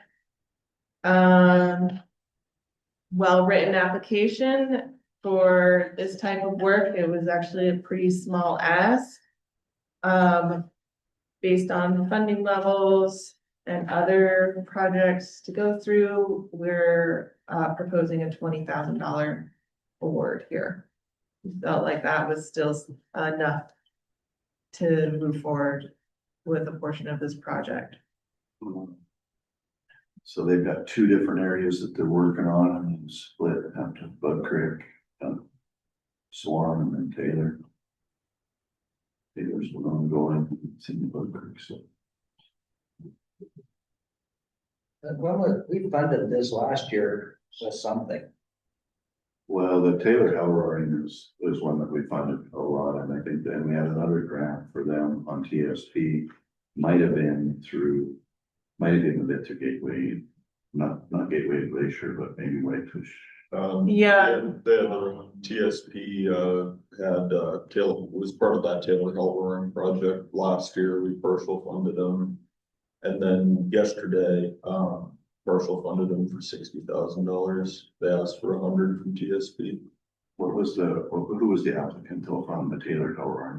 So that system, Flathead Area Mountain Bikers has been doing a lot of work up Yeah, high, yeah. and Gateway to Glacier has been doing a lot of work down low. Yeah. So they're both working on that same trail system. Or do you mean the Whitefish Legacy Partner? They're in that same area Okay. too. I So there's guess, just but- a lot of working in that, and it's a big one. Official Legacy Partners is in there too. Yeah, they are. So anyway, there, That Gateway to Glacier and Flathead, that's another very massive forest service, timber thinning, timber sale, environmental assessment they did there that included all this trail work.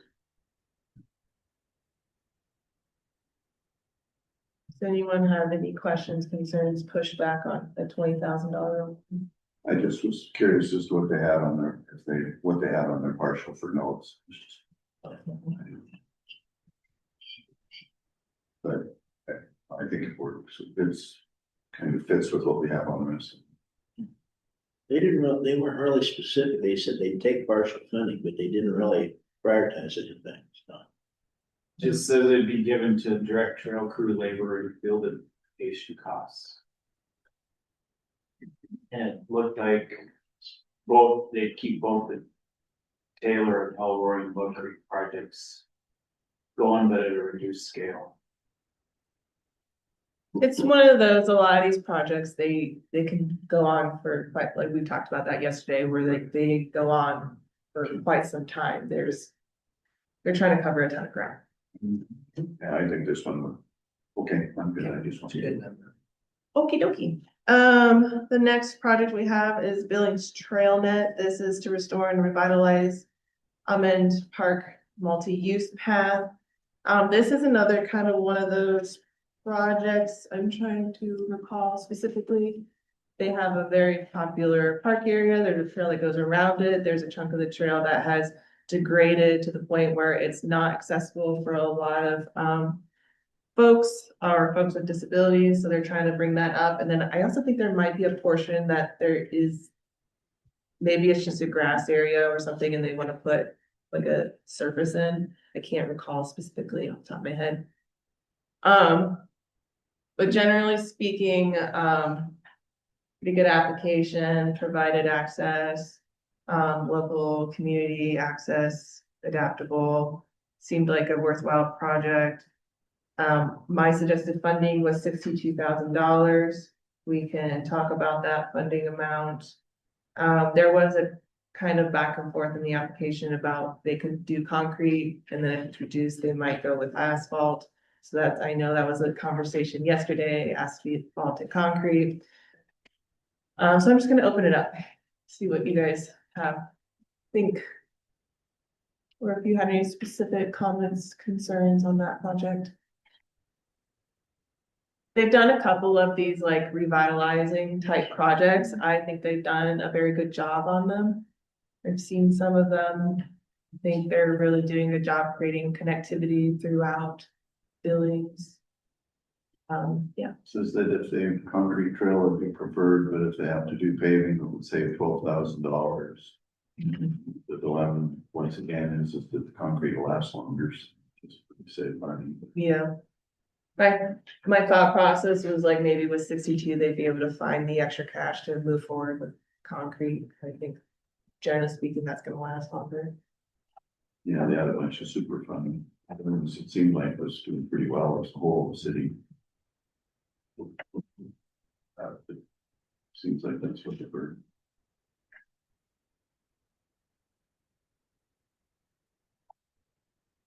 Push back. Are we still short? We're still short $8,000, was it? Yes. 8,000. Could we maybe go to 60 and 1,000? I'm just looking, so some of their funding, there's 15,000 contracted services, so construction administration oversight for 15,000. Mm-hmm. Materials are 40,000. Construction contracts are 39,780. Yeah. I'm happy to go to 60 if that's what the group wants to do. Proportionally, it's a little bit higher than what we've done on some higher up. But I'm okay with. Yeah, but I'm okay with 62. yeah. Just say. Part of it is also like when we talked about the Beaverhead and that one ended up being a little bit lower. We also talked about like the critical need of different types of projects. Yeah, TSP had requests for both Beaverhead and Billings Trail. Beaverhead, it was the same trail complex that they're just getting off the ground. So between the two programs, they're getting a decent chunk of change to start their work. Billings Trail and TSP applications for a completely different project. That's that We great. we funded it at the same level. Yeah. 60 out of 100,000. Okay, I'm good. Okay. The next one was the Selway Bitterroot Frank Church Foundation. Clear and maintain 42 miles of trails in the Bitterroot National Forest. So one of those, volunteer groups. Get a lot done. Good money. About, yeah, somewhere. $1,000 a mile, something like that. I don't have their budget pulled up, if there's anything specific. Right now, we proposed 40,000, but happy to make adjustments if you feel like it's warranted. Selway Bitterroot Frank Church. I know, I'm sorry. You're good. I'm a fidgeter and it's very hard for me to keep a still screen. I'll make this smaller maybe. Well, on partial funding, they just stated that there's, 6 different sections they prioritize the 6 sections. To me, that's a lot of miles for a little bit of money, relatively speaking, on compared to other applications. I think they might have some trees that need to be. Hey. Yeah, I think it even yeah, changed. could be wrong. Instead. Where I would put money. Where are we? Wrong. Selway Bitterroot. Okay, Frank Church. Yeah, I'm also happy to do some flex since we do need to come up with some dollars. We could change that to a 35. Well, I guess the only thing I remember looking at the maps on this one, and they were way up there. I guess I know we want to keep the trails going and everything, but we have a number of users too. And maybe that's part of it. Some of these backcountry, they take time to get into, it's an effort. I've been out, I try to go out on our trail project every year and there's some front country, ones, and then there's ones where the first 2 days is just hiking it. Clearing your way to get there, Yeah. or nothing, because I'm going there. Well, there's one in there that's coming up. That was one that I'm familiar with up in the flathead. I mean, you gotta be all day just to haul stock up there, Yeah, let alone then get, pack up and then go. Yeah. And, it's important to keep the trails. So we keep a long way in. I mean, I'm happy to, like I said, make some reductions here. I think they do really good work and they've always been a good grantee. But I do think they know how to kind of spread things around, make things work. They have a lot of Last support. year, did you have any idea? Yesterday, TSP funded them, they were like the middle third in scoring wise, and we funded them 22,000 out of $60,000 ask. I think that's based on the price of what their hitches cost. Different trails, Getting a same lot of type of work on volunteer, different trails. a lot of volunteer stuff. It's good. This is up to 46 volunteers. 1,808 hours. No labor. I like 40,000. You like them? 40. Yeah, I do too. Same reason I said yesterday too, because there's so much blowdown over western Montana that the more work we can do to clear trails and keep them open, the better. I'm happy After to. tonight and tomorrow, might need more. I'm sorry. After tonight and tomorrow, might need more. Yeah. Yeah, There's a okay. very big power. One thing we surprisingly didn't talk about yesterday too is organizations like that, several of these others, are filling holes in Forest Service trail crews that aren't there. I That's a think really good point to bring up too. the meeting we had in January, that was discussed, that the folks that would normally go out and do that work on the Forest Service side just aren't there now. Yeah. All right. Well, if everyone Like they're gonna be there. happy with 40, I'm gonna try and click through these next few. I'm just doing a time check. It's 10:07. And we said we'd be out here around noon, so I'm gonna try and keep us somewhat on time. Cause I failed this morning. I gotta make up for that. The next one we have is the Glacier Nordic Ski Club. This is a pretty typical request for trail grooming and trailhead maintenance. They requested 42. And we are suggesting a 30. And I think that is just to cover their grooming costs. I'm okay. Great. Absaroka Beartooth Wilderness Foundation, this is one of our other volunteer trail groups, again, very consistent, very good grantee, does great work. Has a lot of support, trying to fill in gaps where the Forest Service, may not be able to fill in. They requested 54, we are suggesting 47. Comments, questions? Good. Bitterroot Backcountry Cyclists, this was the construction of 3 puncheon bridges over by the Lake Como area where the trail is starting to, get kind of washed out or having a lot of environmental issues there. Foggy, yes. Effective photos. We said maybe fund 1/3 to 2/3 if the budget allows. Budget referring to our RTP budget for funds. So we suggested a $15,000 award. Open to comment. Good. Malta Trails, this was for the preservation and reuse of a historic dormant bridge as like into a trailhead amenity. Pretty cool project for the area, it seemed like, and Wasn't that pretty much for engineering to determine, what? there was a chunk of it for engineering, and you are allowed up to 20% for engineering on RTP. I thought maybe it was a little high on the engineering, cause they needed, Yeah, let me try and pull that up. they needed to do engineering on the bridge to make sure that it would, and then do repairs. Yeah, Make it continue it as a historic site. And,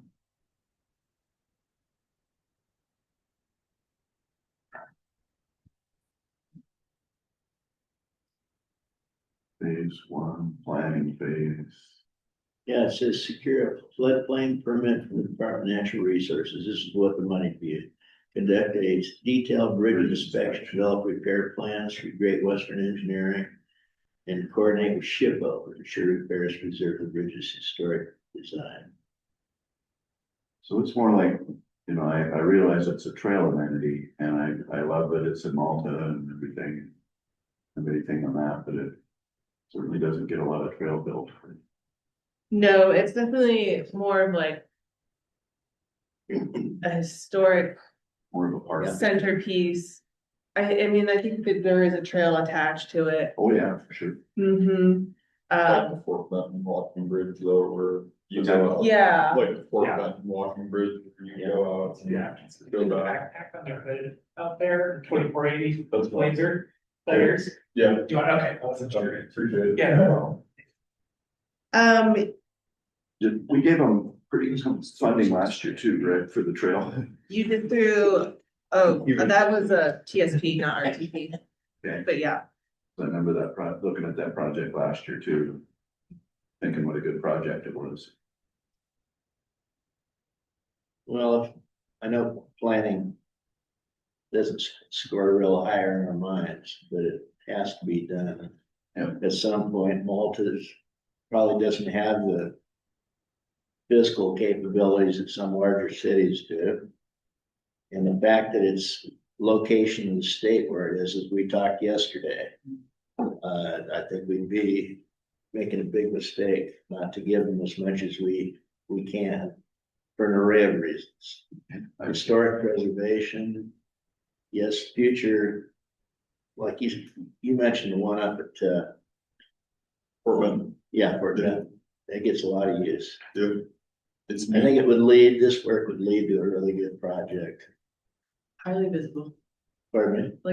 it's a highly visible project, like it's, Yeah, TSP funded, same organization, for very similar work on this project last year. Yeah.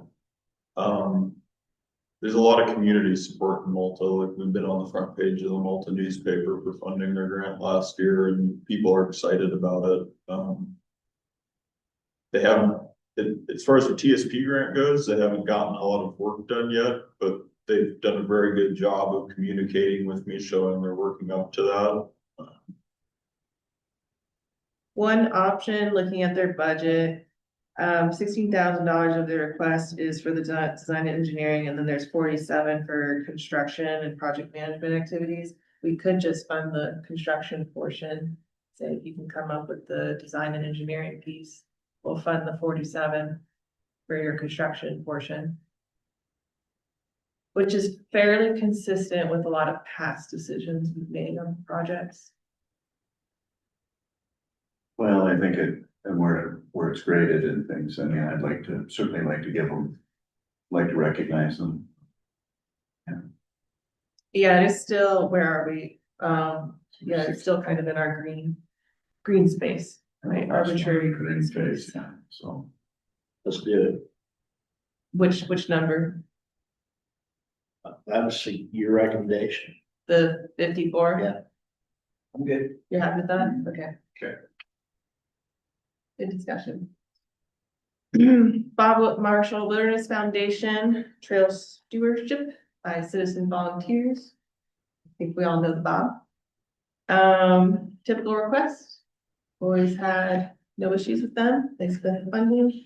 They asked for 50. We're proposing 40. They get good use out of volunteers. Yeah. That's a lot. Yeah. Yeah. Good deal. Great.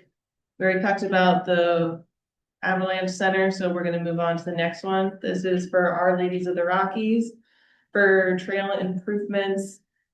Well, let me just back up. So this project in application was a larger application. They requested 80. However, the application, we will say, was quite confusing. There's a lot of different aspects to it. There was a lot of future, kind of like a dream list as part of the application. Don't quite know where they're gonna end up. Yeah, there was a lot going on in that application. They also submitted one for TSP and we had a hard time figuring it out between the two because they said they were different. They did not seem different. Yeah.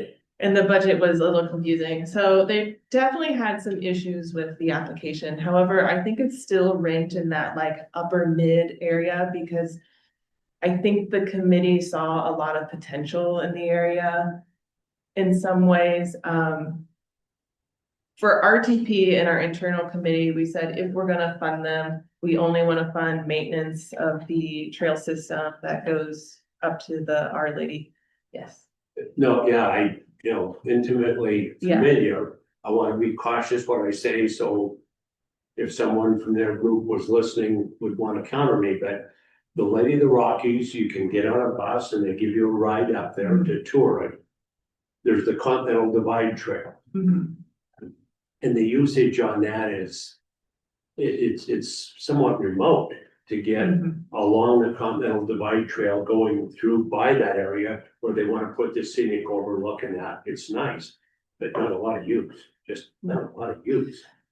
From my understanding in the application, the maintenance piece was to improve access, like if you're down low, like I think I don't know the name of that system. Is there a trail that goes like up to the divide from down low? I know, I've heard it's incredibly hard to find. You can go up Modass, and we have funded some of that, yeah. And maybe that You was go part up of it. Modass and it hits the Continental Divide Trail, go both ways, and one is 9 miles over Yeah, to the Lady.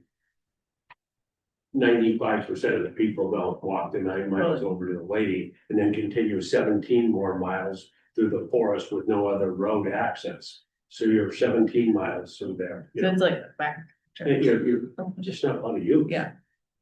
So, totally open. I think that's definitely some really good context that we didn't really take into account. I think maybe we got caught up in like, it would be cool to be able to hike up it, but if we don't feel like it's There's no worthwhile trail at this point. directly up to their town.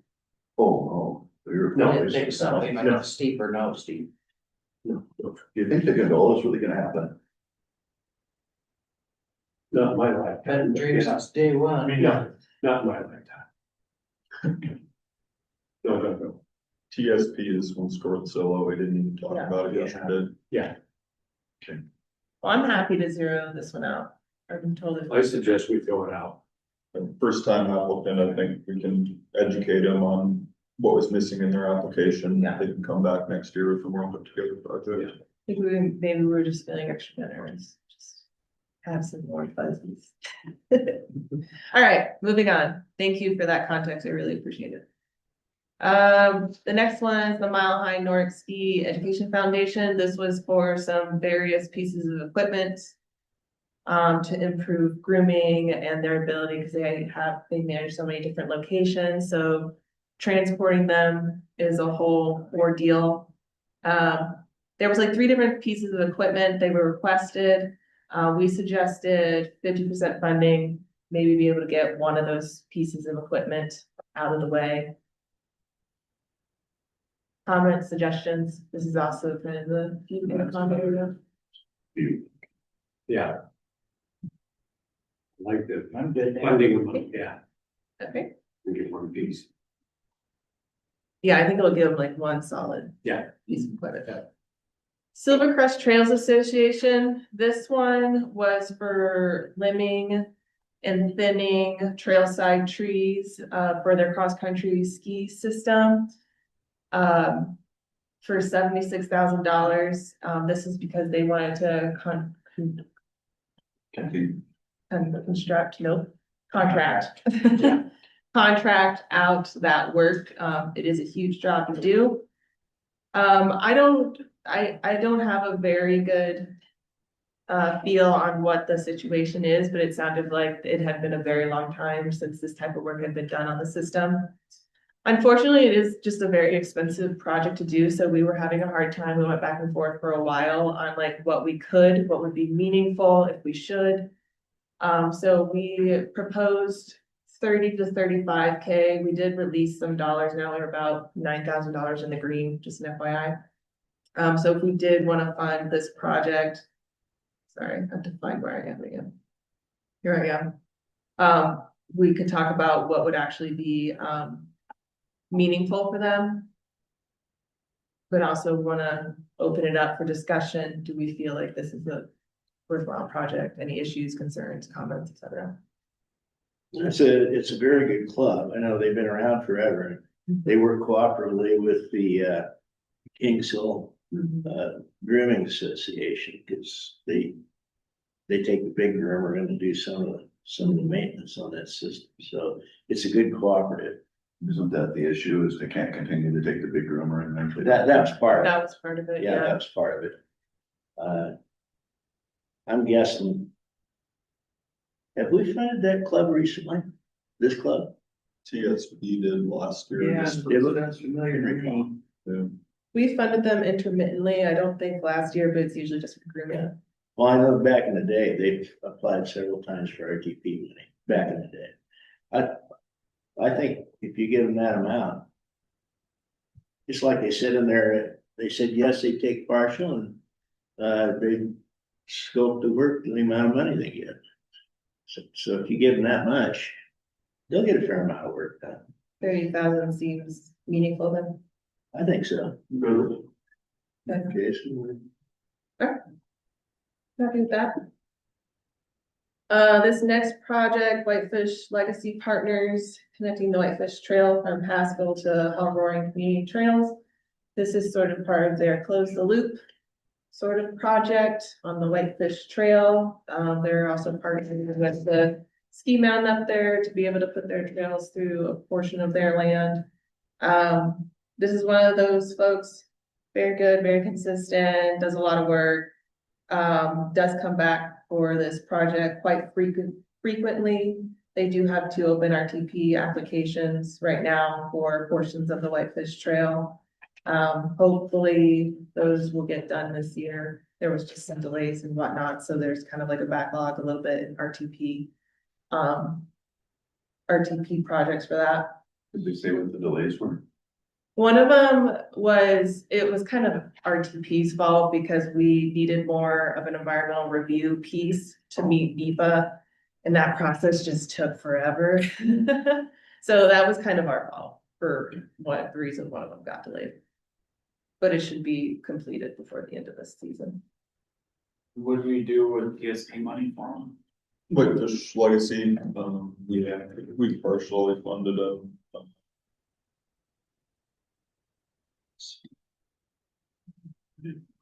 33,000 is what we funded them at, And their request has was 96. 100. So this, when we got to this section of the applications, when we were doing the internal review, we were like, there's not a ton of funding left. We need to make some hard decisions, so that's why they suggested like a low fund or no fund, because we weren't sure if we would even have funding available. However, we have to recognize, first we're recognizing the rubric, they still scored within that mid-range, we wanted to recognize that, but also recognizing that we wanted to also be able to prioritize other types of projects across the state. All these kind of conversations we kind of dug into a little bit last year. I think this type of project, it's kind of one of those ongoing ones. They'll get it done this year or they'll get it done next year. They're gonna get it done either way. So we proposed 25,000. I still think, knowing them, I think they'll make that work to some degree or get something done. So that's my justification, but open to comment. I'm good. Good. Next one, Foy's the Blacktail Trails. This is for trail maintenance, some trails that I believe we've actually funded to create in the past. It's just kind of going back and doing some maintenance work, deferred maintenance work. We proposed 15,000, again, kind of one of those projects that is ongoing. I believe TSP also eventually funded them yesterday. Yeah, they did us, or they haven't asked. I don't think we got to that. It was one that came up at the very last. Oh, maybe not. Guys said maybe. Yeah, so we funded them at $20,340. They asked for, 40,680. so we just funded them. And they would kind of be in that sort of borderline, may or may not be funded. I tend to think they will get that in TSP. So maybe between TSP and RTP, they're still But they can down. get enough to do what they need to do. They'll at least keep moving forward. Get something done. Yeah. I think it's okay, the number you have. Then we have the Dirt Concern Southwest Montana Bike Association. This is for a 2.25 mile beginner intermediate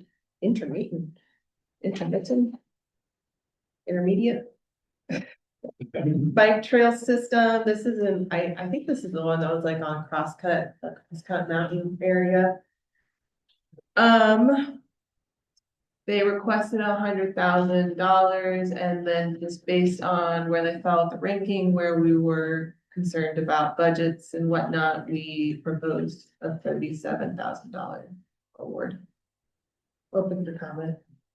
What did they ask for? Partial there? Well, they were one that were, it was kind of interesting because they said we hope to get at least 60%. A partial would be okay, but we would hope to get at least 60%.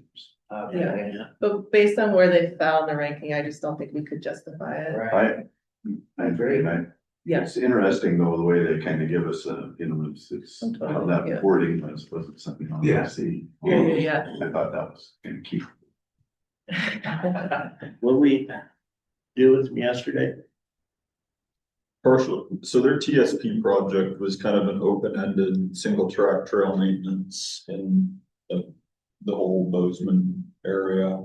So they're like maintenance and ours is construction. Yeah, partially funded them, if I can find them here. Oh, they're in elements.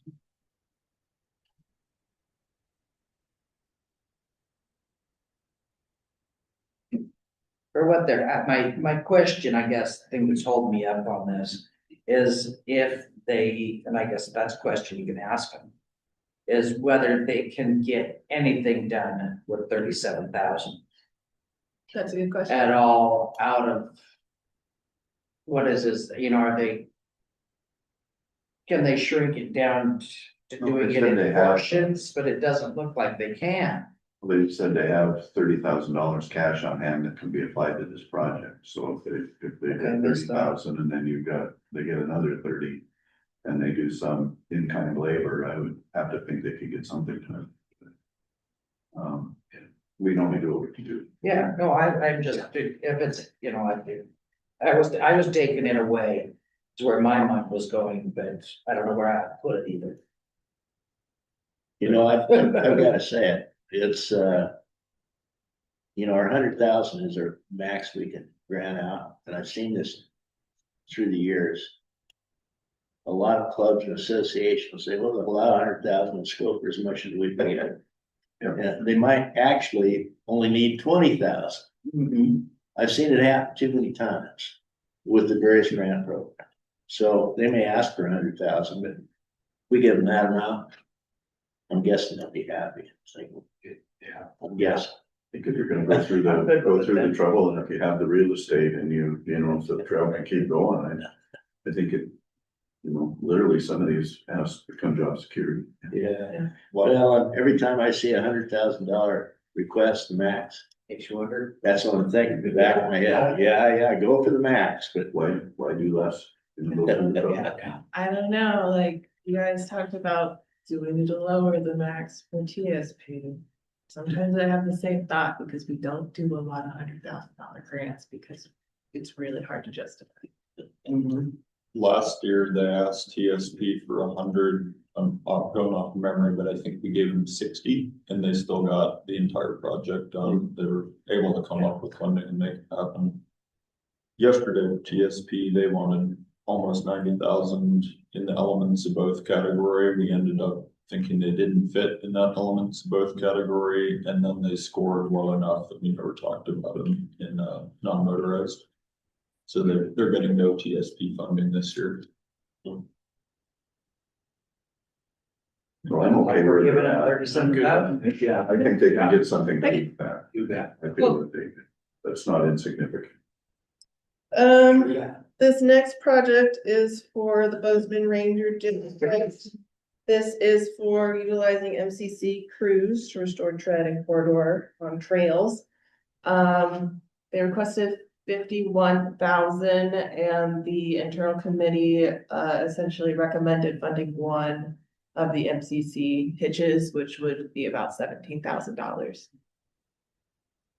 Get something done. Sure. We they like the idea of supporting the MCC crews and whatnot, and yeah. This next one, Beartooth Recreational Trails Association, this is our grooming group out of the Red Lodge area. Small organization, small project. They requested 7,500, we proposed 5,000. There's a small potential caveat on this one. I've reached out to them because they do have 2 open RTP projects, and one of them has leftover funding that was supposed to get used up last year. That looks like it's may or may not get used up this year, and then they have their 25 agreement that doesn't look like they'll be tapping into until next season. So this one, I'm waiting for them to respond because I'm trying to get an update on those RTP agreements. Part of the discussion was, we're absolutely happy to fund them at the $5,000 level. It's such a small request. But if they do not plan on using up RTP dollars this season, and there's gonna be definitely like continuous dollars available to them. If we could pull that out and then ask them, I mean, they're gonna come back next year, they usually come back every year, so that we could just apply that $5,000 and make someone else more whole. So I'm kind of on like the scale, I'm waiting for a response before we make a real decision there. But I'm opening it up. Does anyone have any feelings one way or another, funding them or not funding them? we had one of those yesterday. I can't remember which one it was, where there was a lot of money from the past years that was still available. I can't remember if that was a snowmobile program or. Cross-country ski. Yeah. And Kind of similar. sounds like this one's kind of in the same boat. They have money in balance from past Yeah. years. And how much do we need to make up yet? 8,000? Is that the last? No, we're actually We're back. 9,000 in the green. Or, We have 9,000 to give out. But I think Okay. at this point, it's good for us to at least get through the ones that we proposed I funding. and think then we should pull that. I would Make zero that it. Zero. Yeah. Yeah. If you're in arrears 3 years and haven't used the Yeah. money, you don't need the money I think it can be better used. somewhere. yeah, I agree. I don't know where. Yeah, well, we can find a spot for it. Yeah, I love the group. It's a good organization. Yeah. And they do a good job down there. But given our discussion about money that they still have available. if they haven't used it, somebody else needs it more. And Mother Nature hasn't cooperated. No. Yeah. Do we know True that. any idea of the same situation? So the Nordic Center, they had no snow, the Lake Fork trails and stuff down there, I don't think there's enough to groom. So Just- like, no just- fault I of can their speak on own. that. Oh, yes. Sorry, that's right by my area. They have had a terrible, like a lot of areas, a terrible year with snow. The Nordic Center has been pretty dry. And Lake Fork, they were able to groom it just like once or twice. I mean, they canceled most of their youth cross-country season, and it's just been no snow this year. So it sounds like they're gonna have some carryover into next season to keep them whole for at least another season. Sure. So they have time to apply again next year. Yeah, good group. We're gonna find that. Unnecessary information, the best you made here yesterday, our administrator from State Works. Yeah. When she was a contractor, she did contract work for that organization to help set up that facility down there, so. I just thought it was interesting, that that's how I first met Beth, because she was putting an RTP grant application for that project. Oh, that is quite hilarious. Wow. Wow. All right, just for a side note, we are now $14,000 in the green. So that's cool. The next app, and again, we can always go back and make people more whole. Next application, City of Three Forks. This is for crack sealing, trail rehab, seal coating on the Headwaters Trail System. This portion of it is more kind of in the town of Three Forks, around like they have those ponds and stuff. It's actually a very cool area. We really like the idea of maintaining that accessible piece of recreation close to the community. When we were doing this earlier, we were kind of like, we wanted to fund them a lot, and then I found out I didn't have enough funding. So then that's why I proposed 37. So open to discussion. We can always increase this, decrease this. What do you guys think? Well, I'm gonna ask the same question again. Is, what did we give them yesterday? Because it's pretty much the same project. Yeah, it is. Yeah. That's very true. You get to talk to Gene too? Yeah, you did. Yeah. I've never upset him before. $45,000 is what we gave them, I think they asked for 100 inputs to it. Yeah, 45, we get about So if they 80,000 asked between for the two. 200, then between the two of them. 100 here and 100 there. That, Oh, that was their request. yeah, that's. They requested 200. Yeah. So they'd be getting here over $80,000 from the two grants. That's like That's pretty good. pretty good.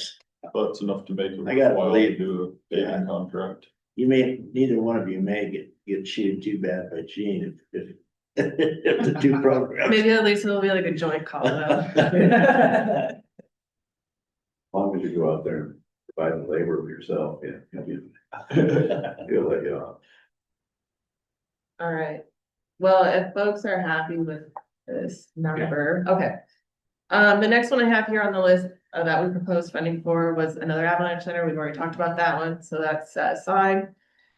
So then we have the ones that we no fund, we suggested no funding. Now, like I said, we do have a little bit of, oh, well, okay, I take that back. There is actually more stuff here, isn't there? These ones are, oh, no, oh, What's okay. number 41 happening there? That's the other avalanche. You got a 22.5 sitting there. That's the other avalanche center. Okay, Yeah. Diversified funds. Yeah, What about that partnership for youth? What? yeah. So what I'm kind of, sorry, I'm trying to think how I want to do this. We could keep kind of going down the list and seeing if there's anything here that we want to prioritize funding for, or we can go back up and give someone more funding. Is there a preference, or do we want to keep going through these just to keep talking about them? Or I can give kind of a quick overview Yeah, of at least some. Yeah. Yeah, Yeah, the times. so the next one, City of Helena, this was for some trail reroutes and doing some trail correction on, I think it's called Knob Hill. It's over kind of where the hospital is by Helena. It's a very small trail system. I live in East Helena. I actually go over there here and there once in a while. But the trail park, there's like 2 spots. There's not a lot of access. It's mostly for like those people right there. It was a very small ask, but we couldn't justify, we were at the bottom of the list. So we suggested no funding. Any pushback? It's a very small system and it's mostly dirt work. Okay. This one, Montana Bicycle Guild, this was to construct a bike trail in the scratch gravels. I believe this one was specifically for a downhill bike section. I felt like the committee thought this application would do better than it did. I can't remember the full conversation that was had, but it was for one kind of just downhill piece, and we just didn't prioritize it.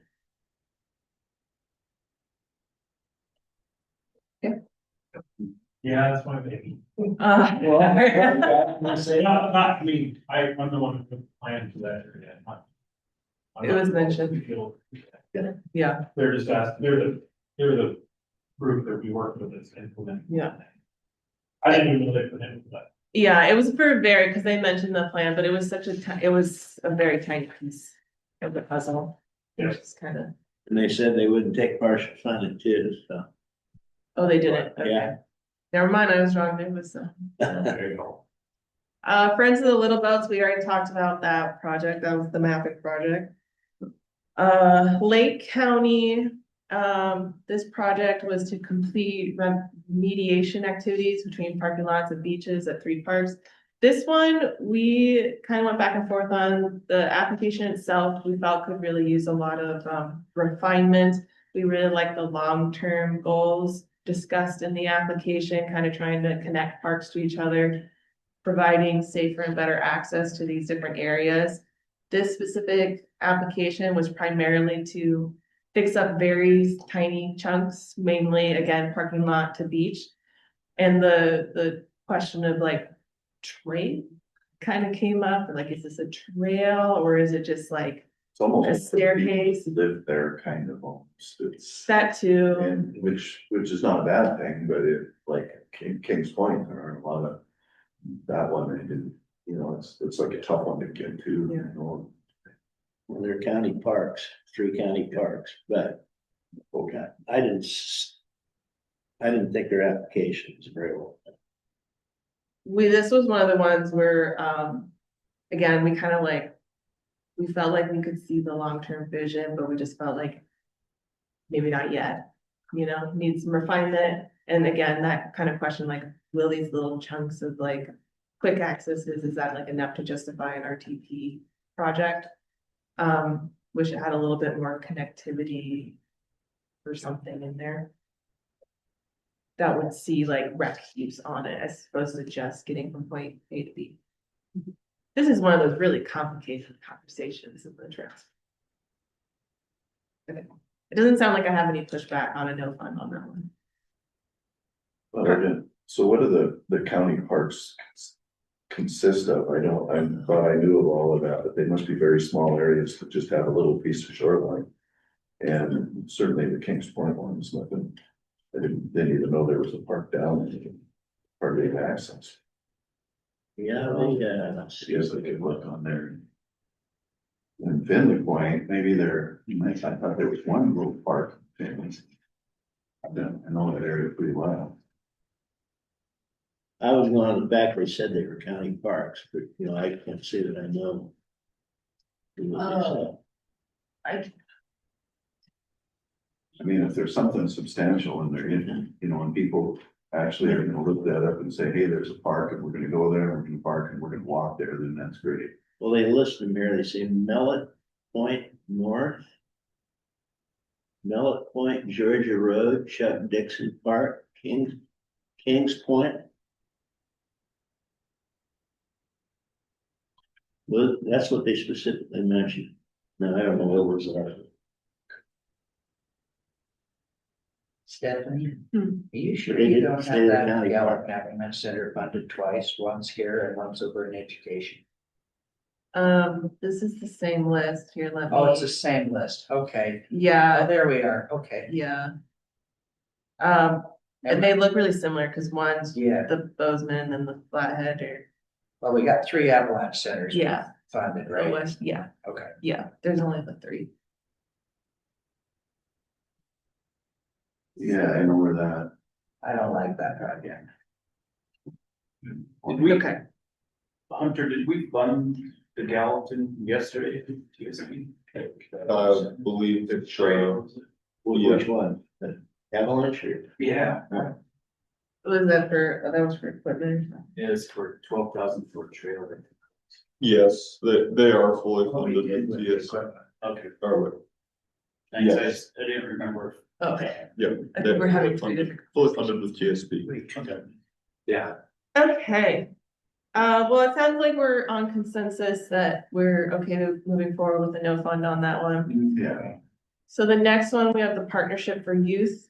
These folks also submitted a TSP application, but I don't think you ever reached them in discussion. So they were one, I think at the end of the day, I brought up that, a couple of those elements of both ones, the Echo Lake Trail Association didn't get copied over.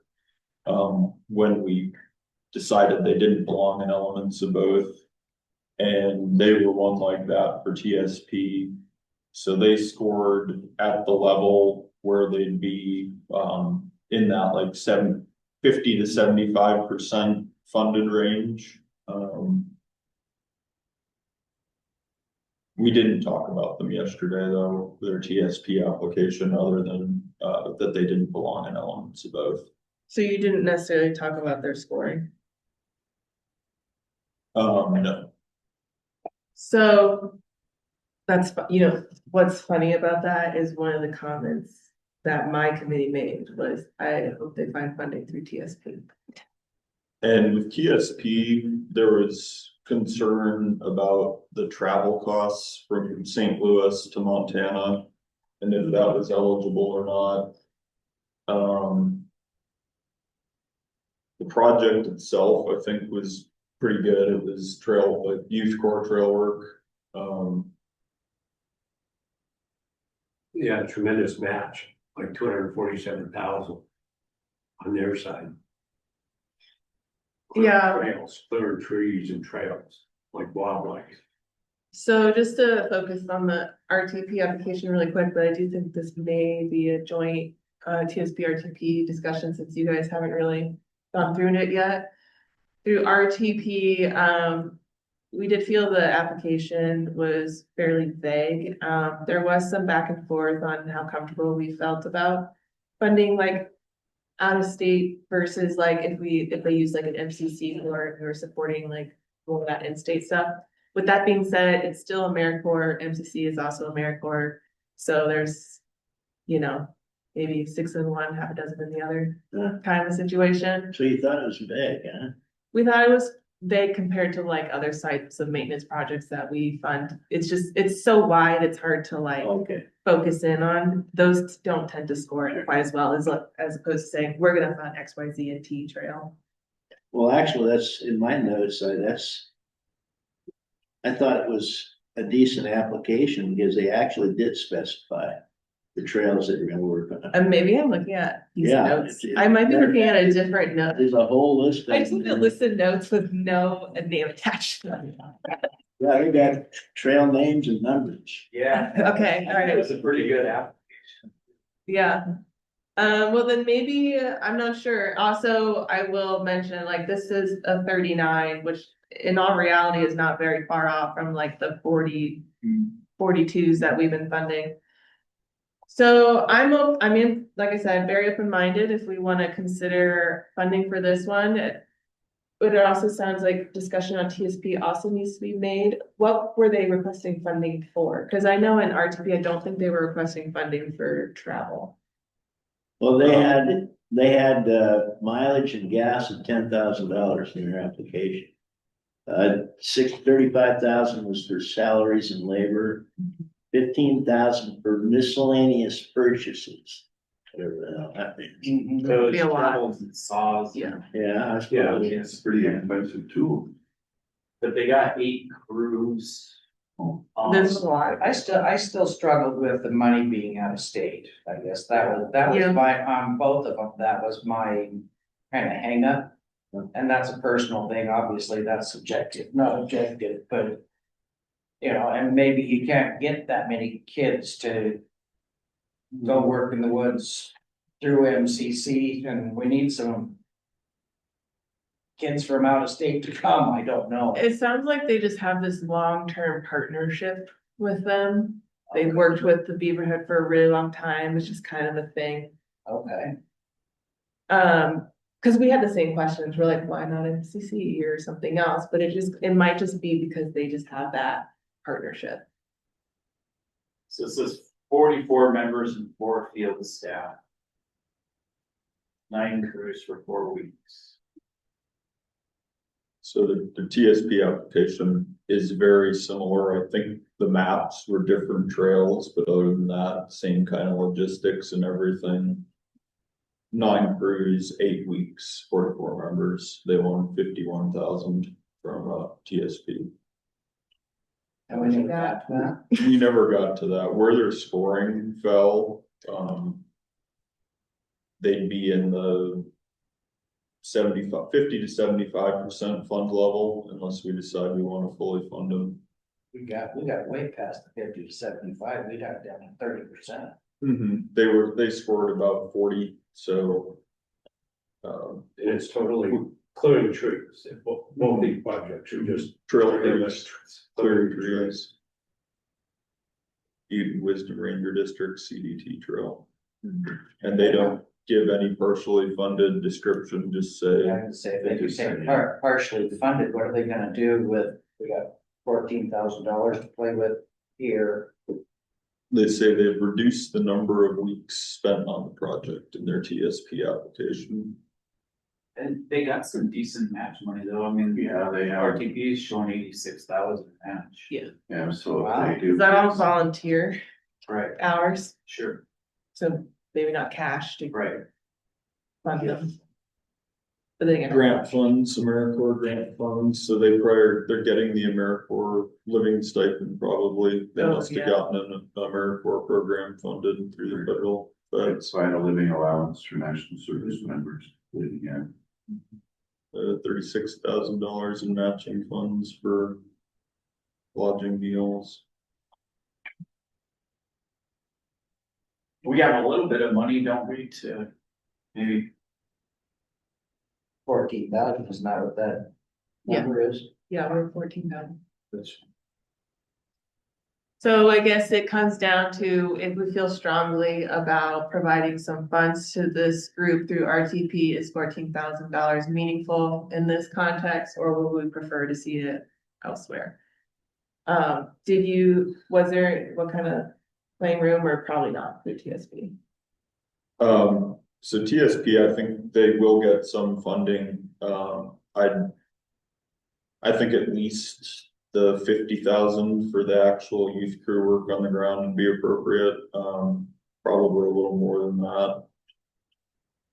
And they pretty much submitted the same application. They wanted 93 from TSP without same application, just for different trails and 8 weeks. And I think yours is 4 weeks. Yeah. For TSP, I'd say with that one, like give them 65,000, 75,000. That's in line with what we were doing with other applications that scored in that range. So if we give them the 14 here and 50 over there. Or six, I think he said 60, 65. So I'm gonna go off the rails a little bit here. Please. Been known to do that. I'm gonna get some I just don't see where $14,000 even gets a ripple out of the pond for the 71,000. My suggestion is we take the 14,000 divided by 3 and give it 2 or 3 avalanche centers. That gives them each another 4,600. Are you talking about the avalanche centers? I can't fund them anymore, cause I only Okay. spent 80,000 in that category, Gotcha. and we're already back. Well, it was a good idea. It was a good idea. I'd love to do that.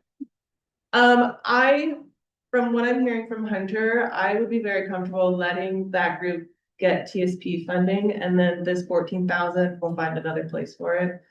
Cause it's just, I don't feel like it would go very far on this application, but they would still receive something through And it's TSP. really worth your time to administer that 14,000.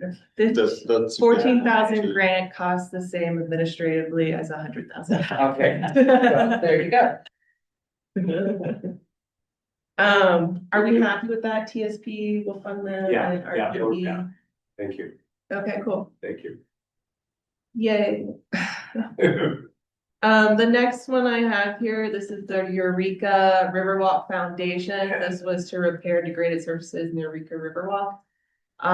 This one got a no fund suggestion. I'm trying to remember, so someone please correct me if you have the application up.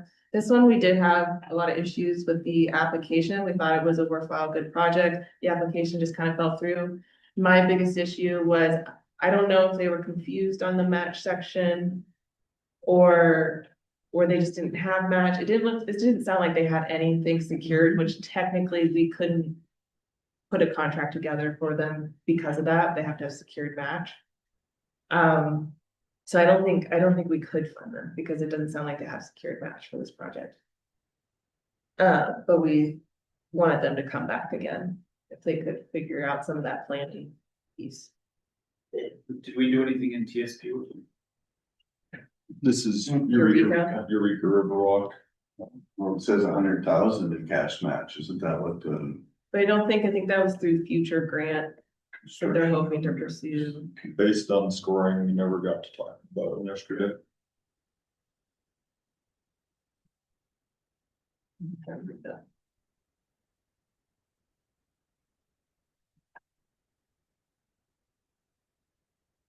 yeah, they say that if awarded, it'll cover half the cost of asphalt materials, construction labor and site prep. $100,000 of the $200,000 estimate. Oh, and they were applying for the trail stewardship to cover the other half. They didn't have the match. They were applying for TSB to get it. Okay. Yeah, but we say in our guidelines for them to contact us if they're trying to do that. You can do that, but they can't be in the same year's grant cycle, so Yeah. they must have gotten a little confused on that. So maybe that's it. They had 10,000 in match, which wouldn't be enough for $100,000 request. And then, yeah, the TSP. Oh, wow, am I looking at the wrong application? Sorry, I don't want to mess with my computer screen, so I'm trying to look at really tiny print. Right. I can log in my computer. Yeah, it's okay. We're close enough. I don't have access to your applications. Yeah, I just realized that. Seth and Erica. Okay, no, so the TSP application, they talk a little bit more about match. The RTP application in their budget narrative, they just put NA for cash match and for in-kind match. They did mention the River Rock Foundation is applying for trail stewardship grants. Which I can't get to now. I think we're good with where it's at. Okay, yeah, Yeah, I think they've fallen through. Yeah, they failed that a little bit. let's talk about it next year. The next one, Beartooth Ranger District. This was for trail maintenance for the US Forest Service. I'm trying to remember the details on this one. But I think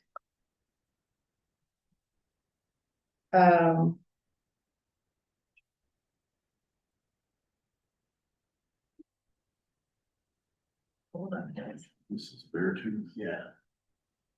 I think, this one just came down to the scoring rubric and had just some missing details. And we just kind of fell to the bottom and didn't feel like we could provide anything meaningful at the time. They applied for TSP for a similar project and their scoring was low enough. We never got to talking about them yesterday. Who's writing their grants? Must be the Forest Service person mentioned. It's interesting though, they use a fourth and get mailing address. That's because that's where their HQ is, where all the billing goes. With their payments, long story short, they can only get paid to like Portland and New Mexico, so we ended up sending checks to their local office and they weren't able to do anything with it. Right on this, cause Yeah, I thought that was. You know, a lot of the other ranger districts show their local address. yeah, That's what it should work. we've tried to get it switched over in web grants early. Yeah. I think this one and the next one, given our $14,000, given that to either one, doesn't make a ripple in the pond. No, and the hard thing with this application, I'm recalling now, they didn't give me any budget details. Which is a little bit of a ear key thing Yeah. for me, because I don't know what that means. I don't know what $86,000 in salaries means. I don't know how to divide that out. I don't know what's Right. meaningful. So unfortunately, I'm not sure we have the ability to fund this one this year. Okay. Good. The next one was the Hepkin Lake Ranger District. I was kind of surprised. I feel like they usually do rank a little bit higher than they did in this cycle. They do a ton of work. They also do work alongside like the West Yellowstone snowmobile group. They do winter and summer rec type work. This year's application just sort of fell short as far as ranking is concerned. I do think they also have they actually have 3 open RTP agreements right now. One of them we're trying to get closed out. It's been taking a long time to close it out. But then they still have 2 other openings. And Yeah. also 14 again, it doesn't. Well, you've got it in diversified, which is where I guess it should be, because you do have ATV and. Yeah. 4-wheel, trucks, that kind of thing, snowmobiles, dirt bikes. Mhm. So did we see that one in the diversified when we were looking at the diverse? When we're looking at non-motors and diversified together because the categories are just weird, and technically e-bikes is diversified and it's just not a very good. Yeah, I don't want to just like, hey, if you have an e-bike, you'll get funded. I know this one says pedestrian use, but somebody knows more about the trails down there, are they more motorized or Yeah. kind of half and half? Or I think they use this mostly for motorized.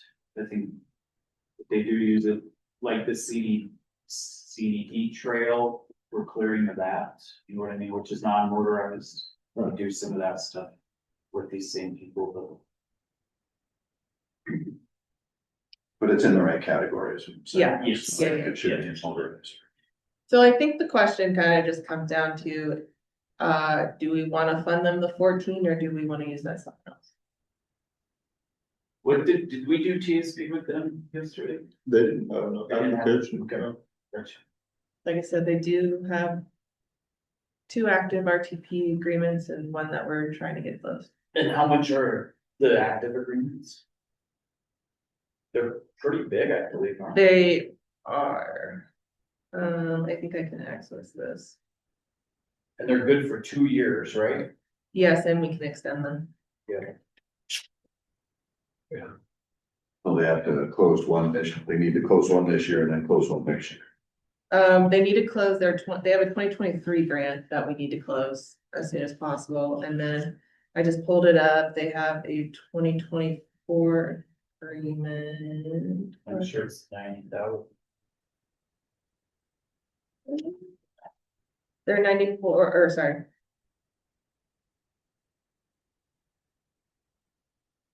I'm surprised this is square as low as it is.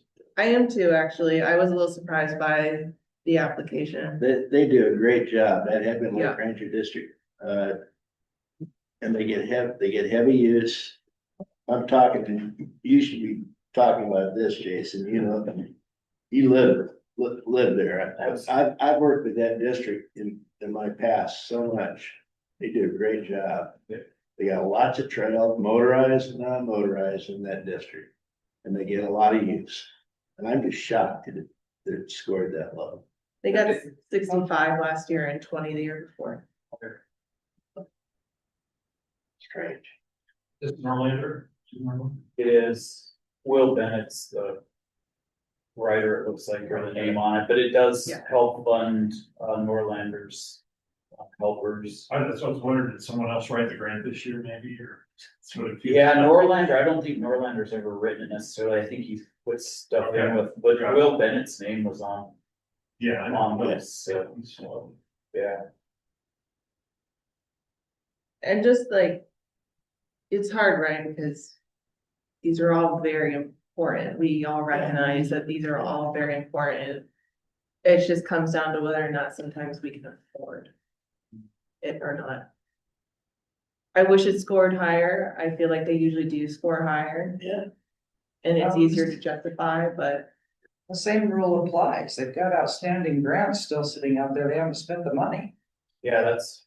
That, Oh, I didn't hear that. They do have outstanding. they have outstanding, two of them.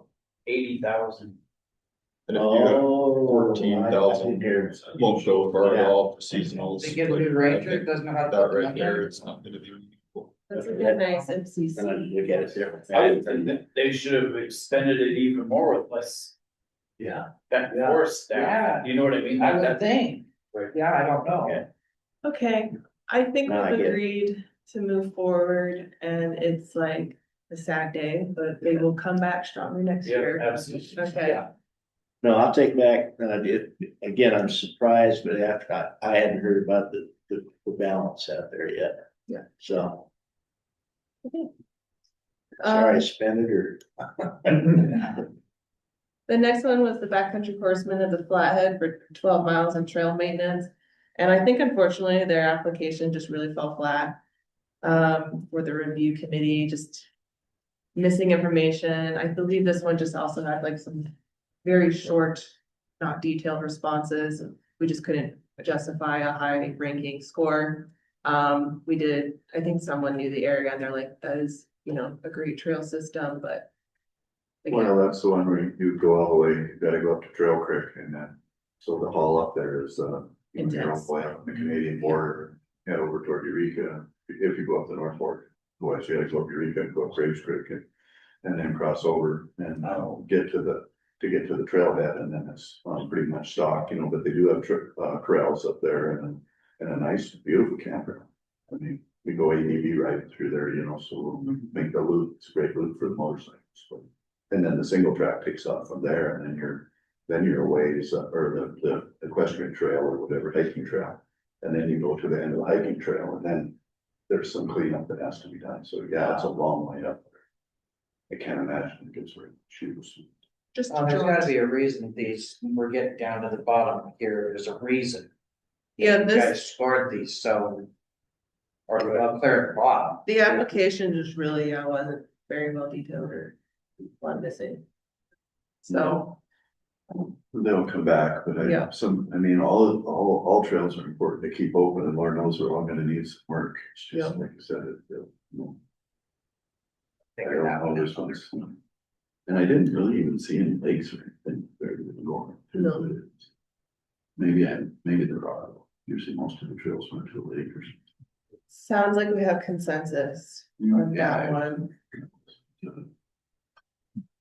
The last application that we haven't looked at yet, because we were talking about Big Sky, was the North Shore Nordic Club. This was for grooming operations and equipment, which not a bad project.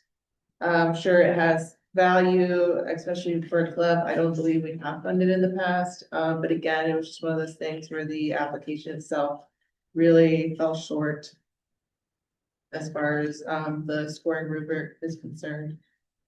Is their first time out applying? I don't have a record, maybe some number of years ago, but not in my current. They're not new then. I don't know if they're brand new. We haven't seen them on TSP at all either. If they've done something, it's been pre-web grants, so. Gotcha. So this is their first time out of the gate. Trying Trying. to find it. I'm sorry if it looks like I'm on my phone line and everything, just finding my applications, I promise. On Facebook or something. Yeah, I'm not just scrolling.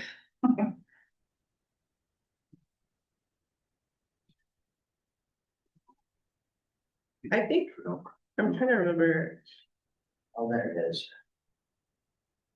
oh, they didn't fill out, this was for equipment request, and they're required to fill out this kind of renting, leasing versus purchasing piece of the application, and they did not fill that out. Um,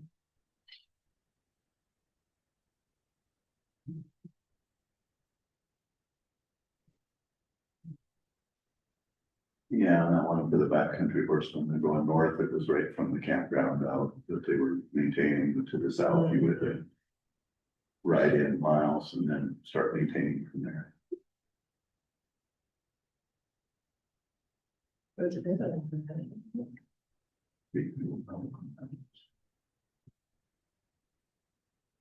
I'd say that's a no. Given that they're, Yeah, what you need in the application is not there.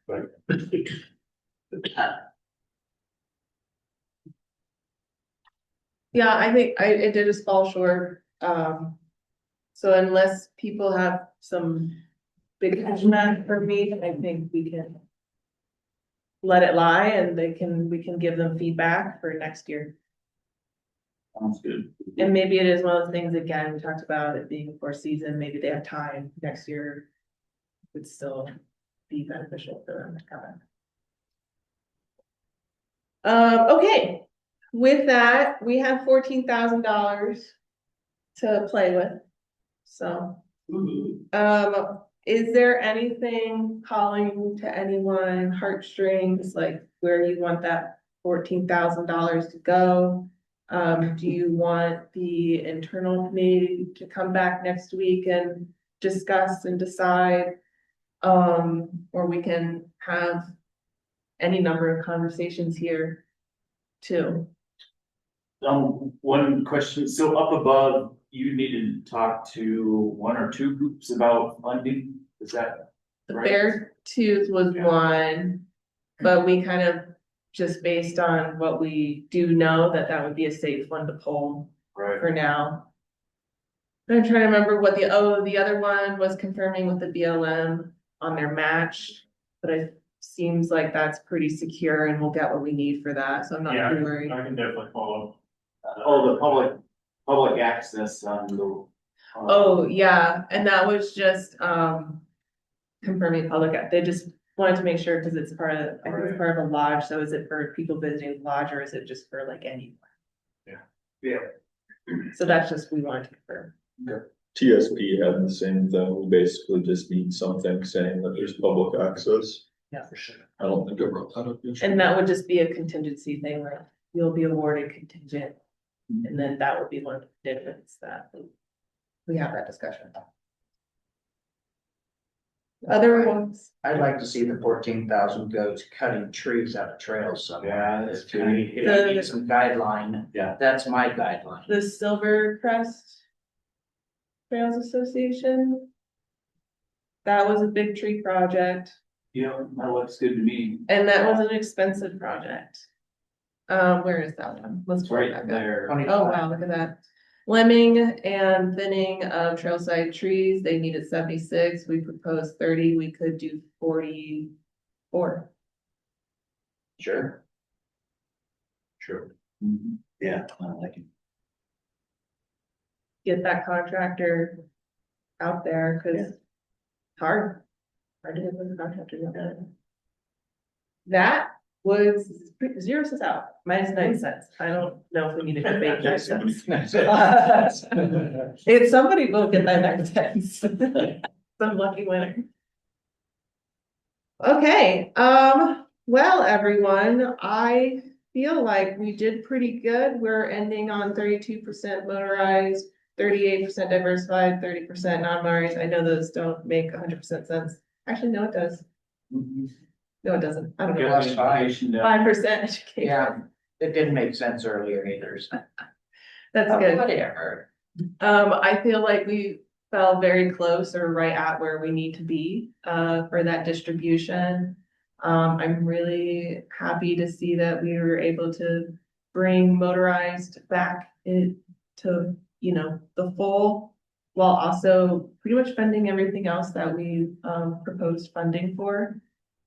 So yeah, I think this was a very successful discussion. Any closing thoughts when it comes to the applications? RTP? Great. Next week, we'll be meeting again with the internal committee. We will just go back over the discussion that we had here today and the changes. I feel very positive about the changes that you guys suggested, so I think we should be able to move forward with the decision notice hopefully within the next couple of weeks. And that'll be very exciting.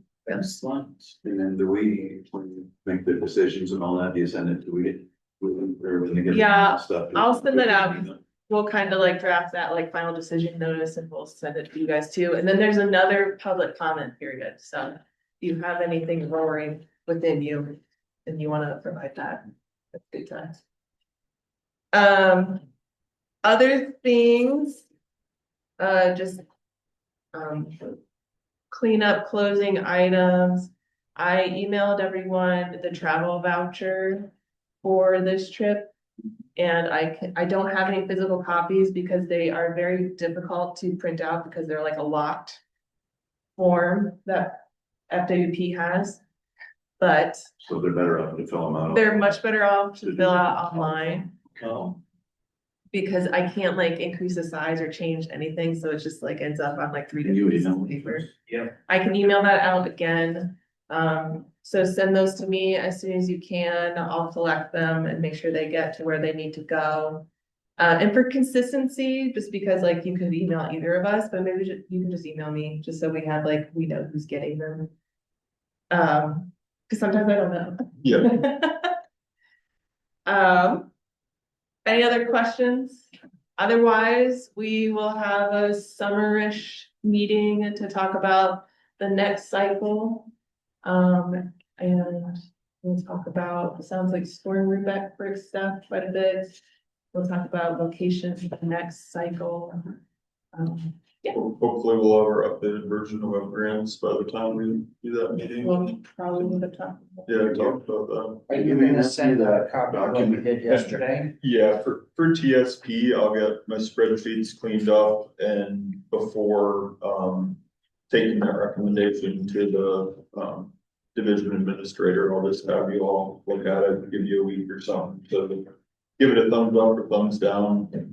Hopefully there's nothing that, is a fatal flaw we need to reconvene for. But I think we'll be good.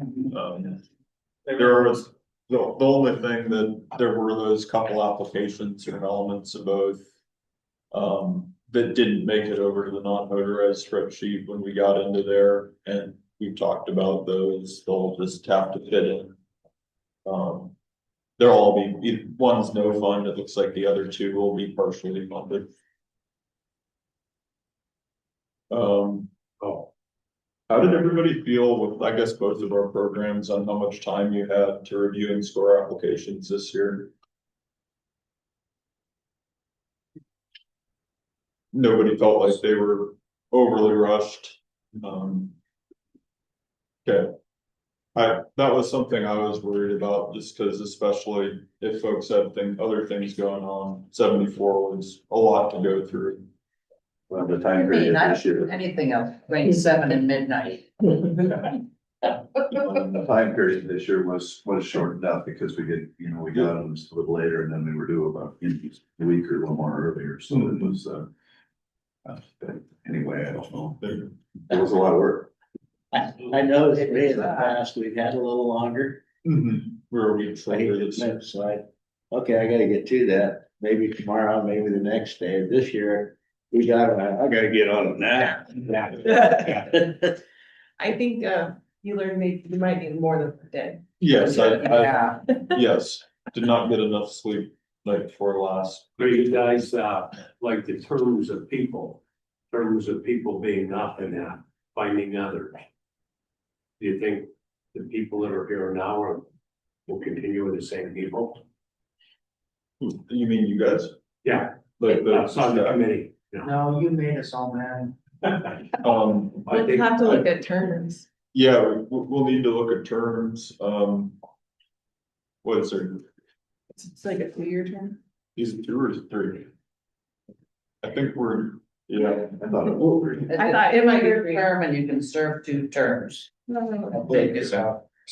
if it's 2-year terms, then I think we will be getting to the point where, yeah, sometime this fall, winter, we'll be needing to do,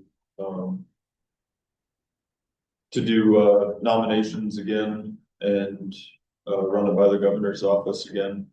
So we will probably need to check in with Beth or whomever and Yeah, get a plan together. We'll review the terms and I was looking at that a while ago. I might be getting rid of Bob and me, is what I'm saying. Okay, is it your last term And on this committee? Yeah, yeah. Okay. I think you and I are. Yeah. Will be turned out. Unless you do something. Both of you have been great. That I kind of know. bums me out. I don't know what to say. Maybe we need to rewrite the rules to allow for 3 terms. I remember the last time the nominations came up, I remember I called you. Yeah, That guy needs to go to the second term for sure. yeah. All right, well, just in case, we should all give you guys a round of applause for having such a good turnout. and back at you. Thank you. Yeah. yeah. Yeah, I really want to say thank you to all of you because this is kind of, well, it wasn't an overwhelming task when we all tackled it, but for me by myself, it would have been an overwhelming task to try and go through these and make sense of them. So having all your input and also the input from my internal review team, really made this, I think the end product for me anyway is better than what I thought best case scenario would be. So just really appreciate all the discussions yesterday. Can you email me that expenditure sheet? I might do it here in case I have some problems, or is that something Yeah, you can do? I can send it to you as soon as I stop the recording. Oh, okay. I Here's just thought I'd make. Here's a hard copy. Yeah, Can you find one? That's filled out. I would say I would have printed it off on my You computer. No, I that's- printed that's it not- off. Okay, well, then Well, that's you the read it issue. because of the fine print, I don't know. You have a printed version too? I printed it off, yeah, you said it. I got something. I got error message every time I That's what I tried. said, no, it's just you. It is just me. All right, I think for those folks online, I think we're ready to end this recording and close up. So thanks again for joining us. We're just gonna clean up the room and head home soon. So thanks again for joining us. Thank you for your time and your input and your comments. We look forward to doing it again next year. Thank you. And thank you so much for accommodating virtual attendance. I just wasn't able to travel this time, but I really appreciate that. Yeah, no, thank you for making whatever you can make work. So we appreciate it. All right. See you guys. Bye. Bye.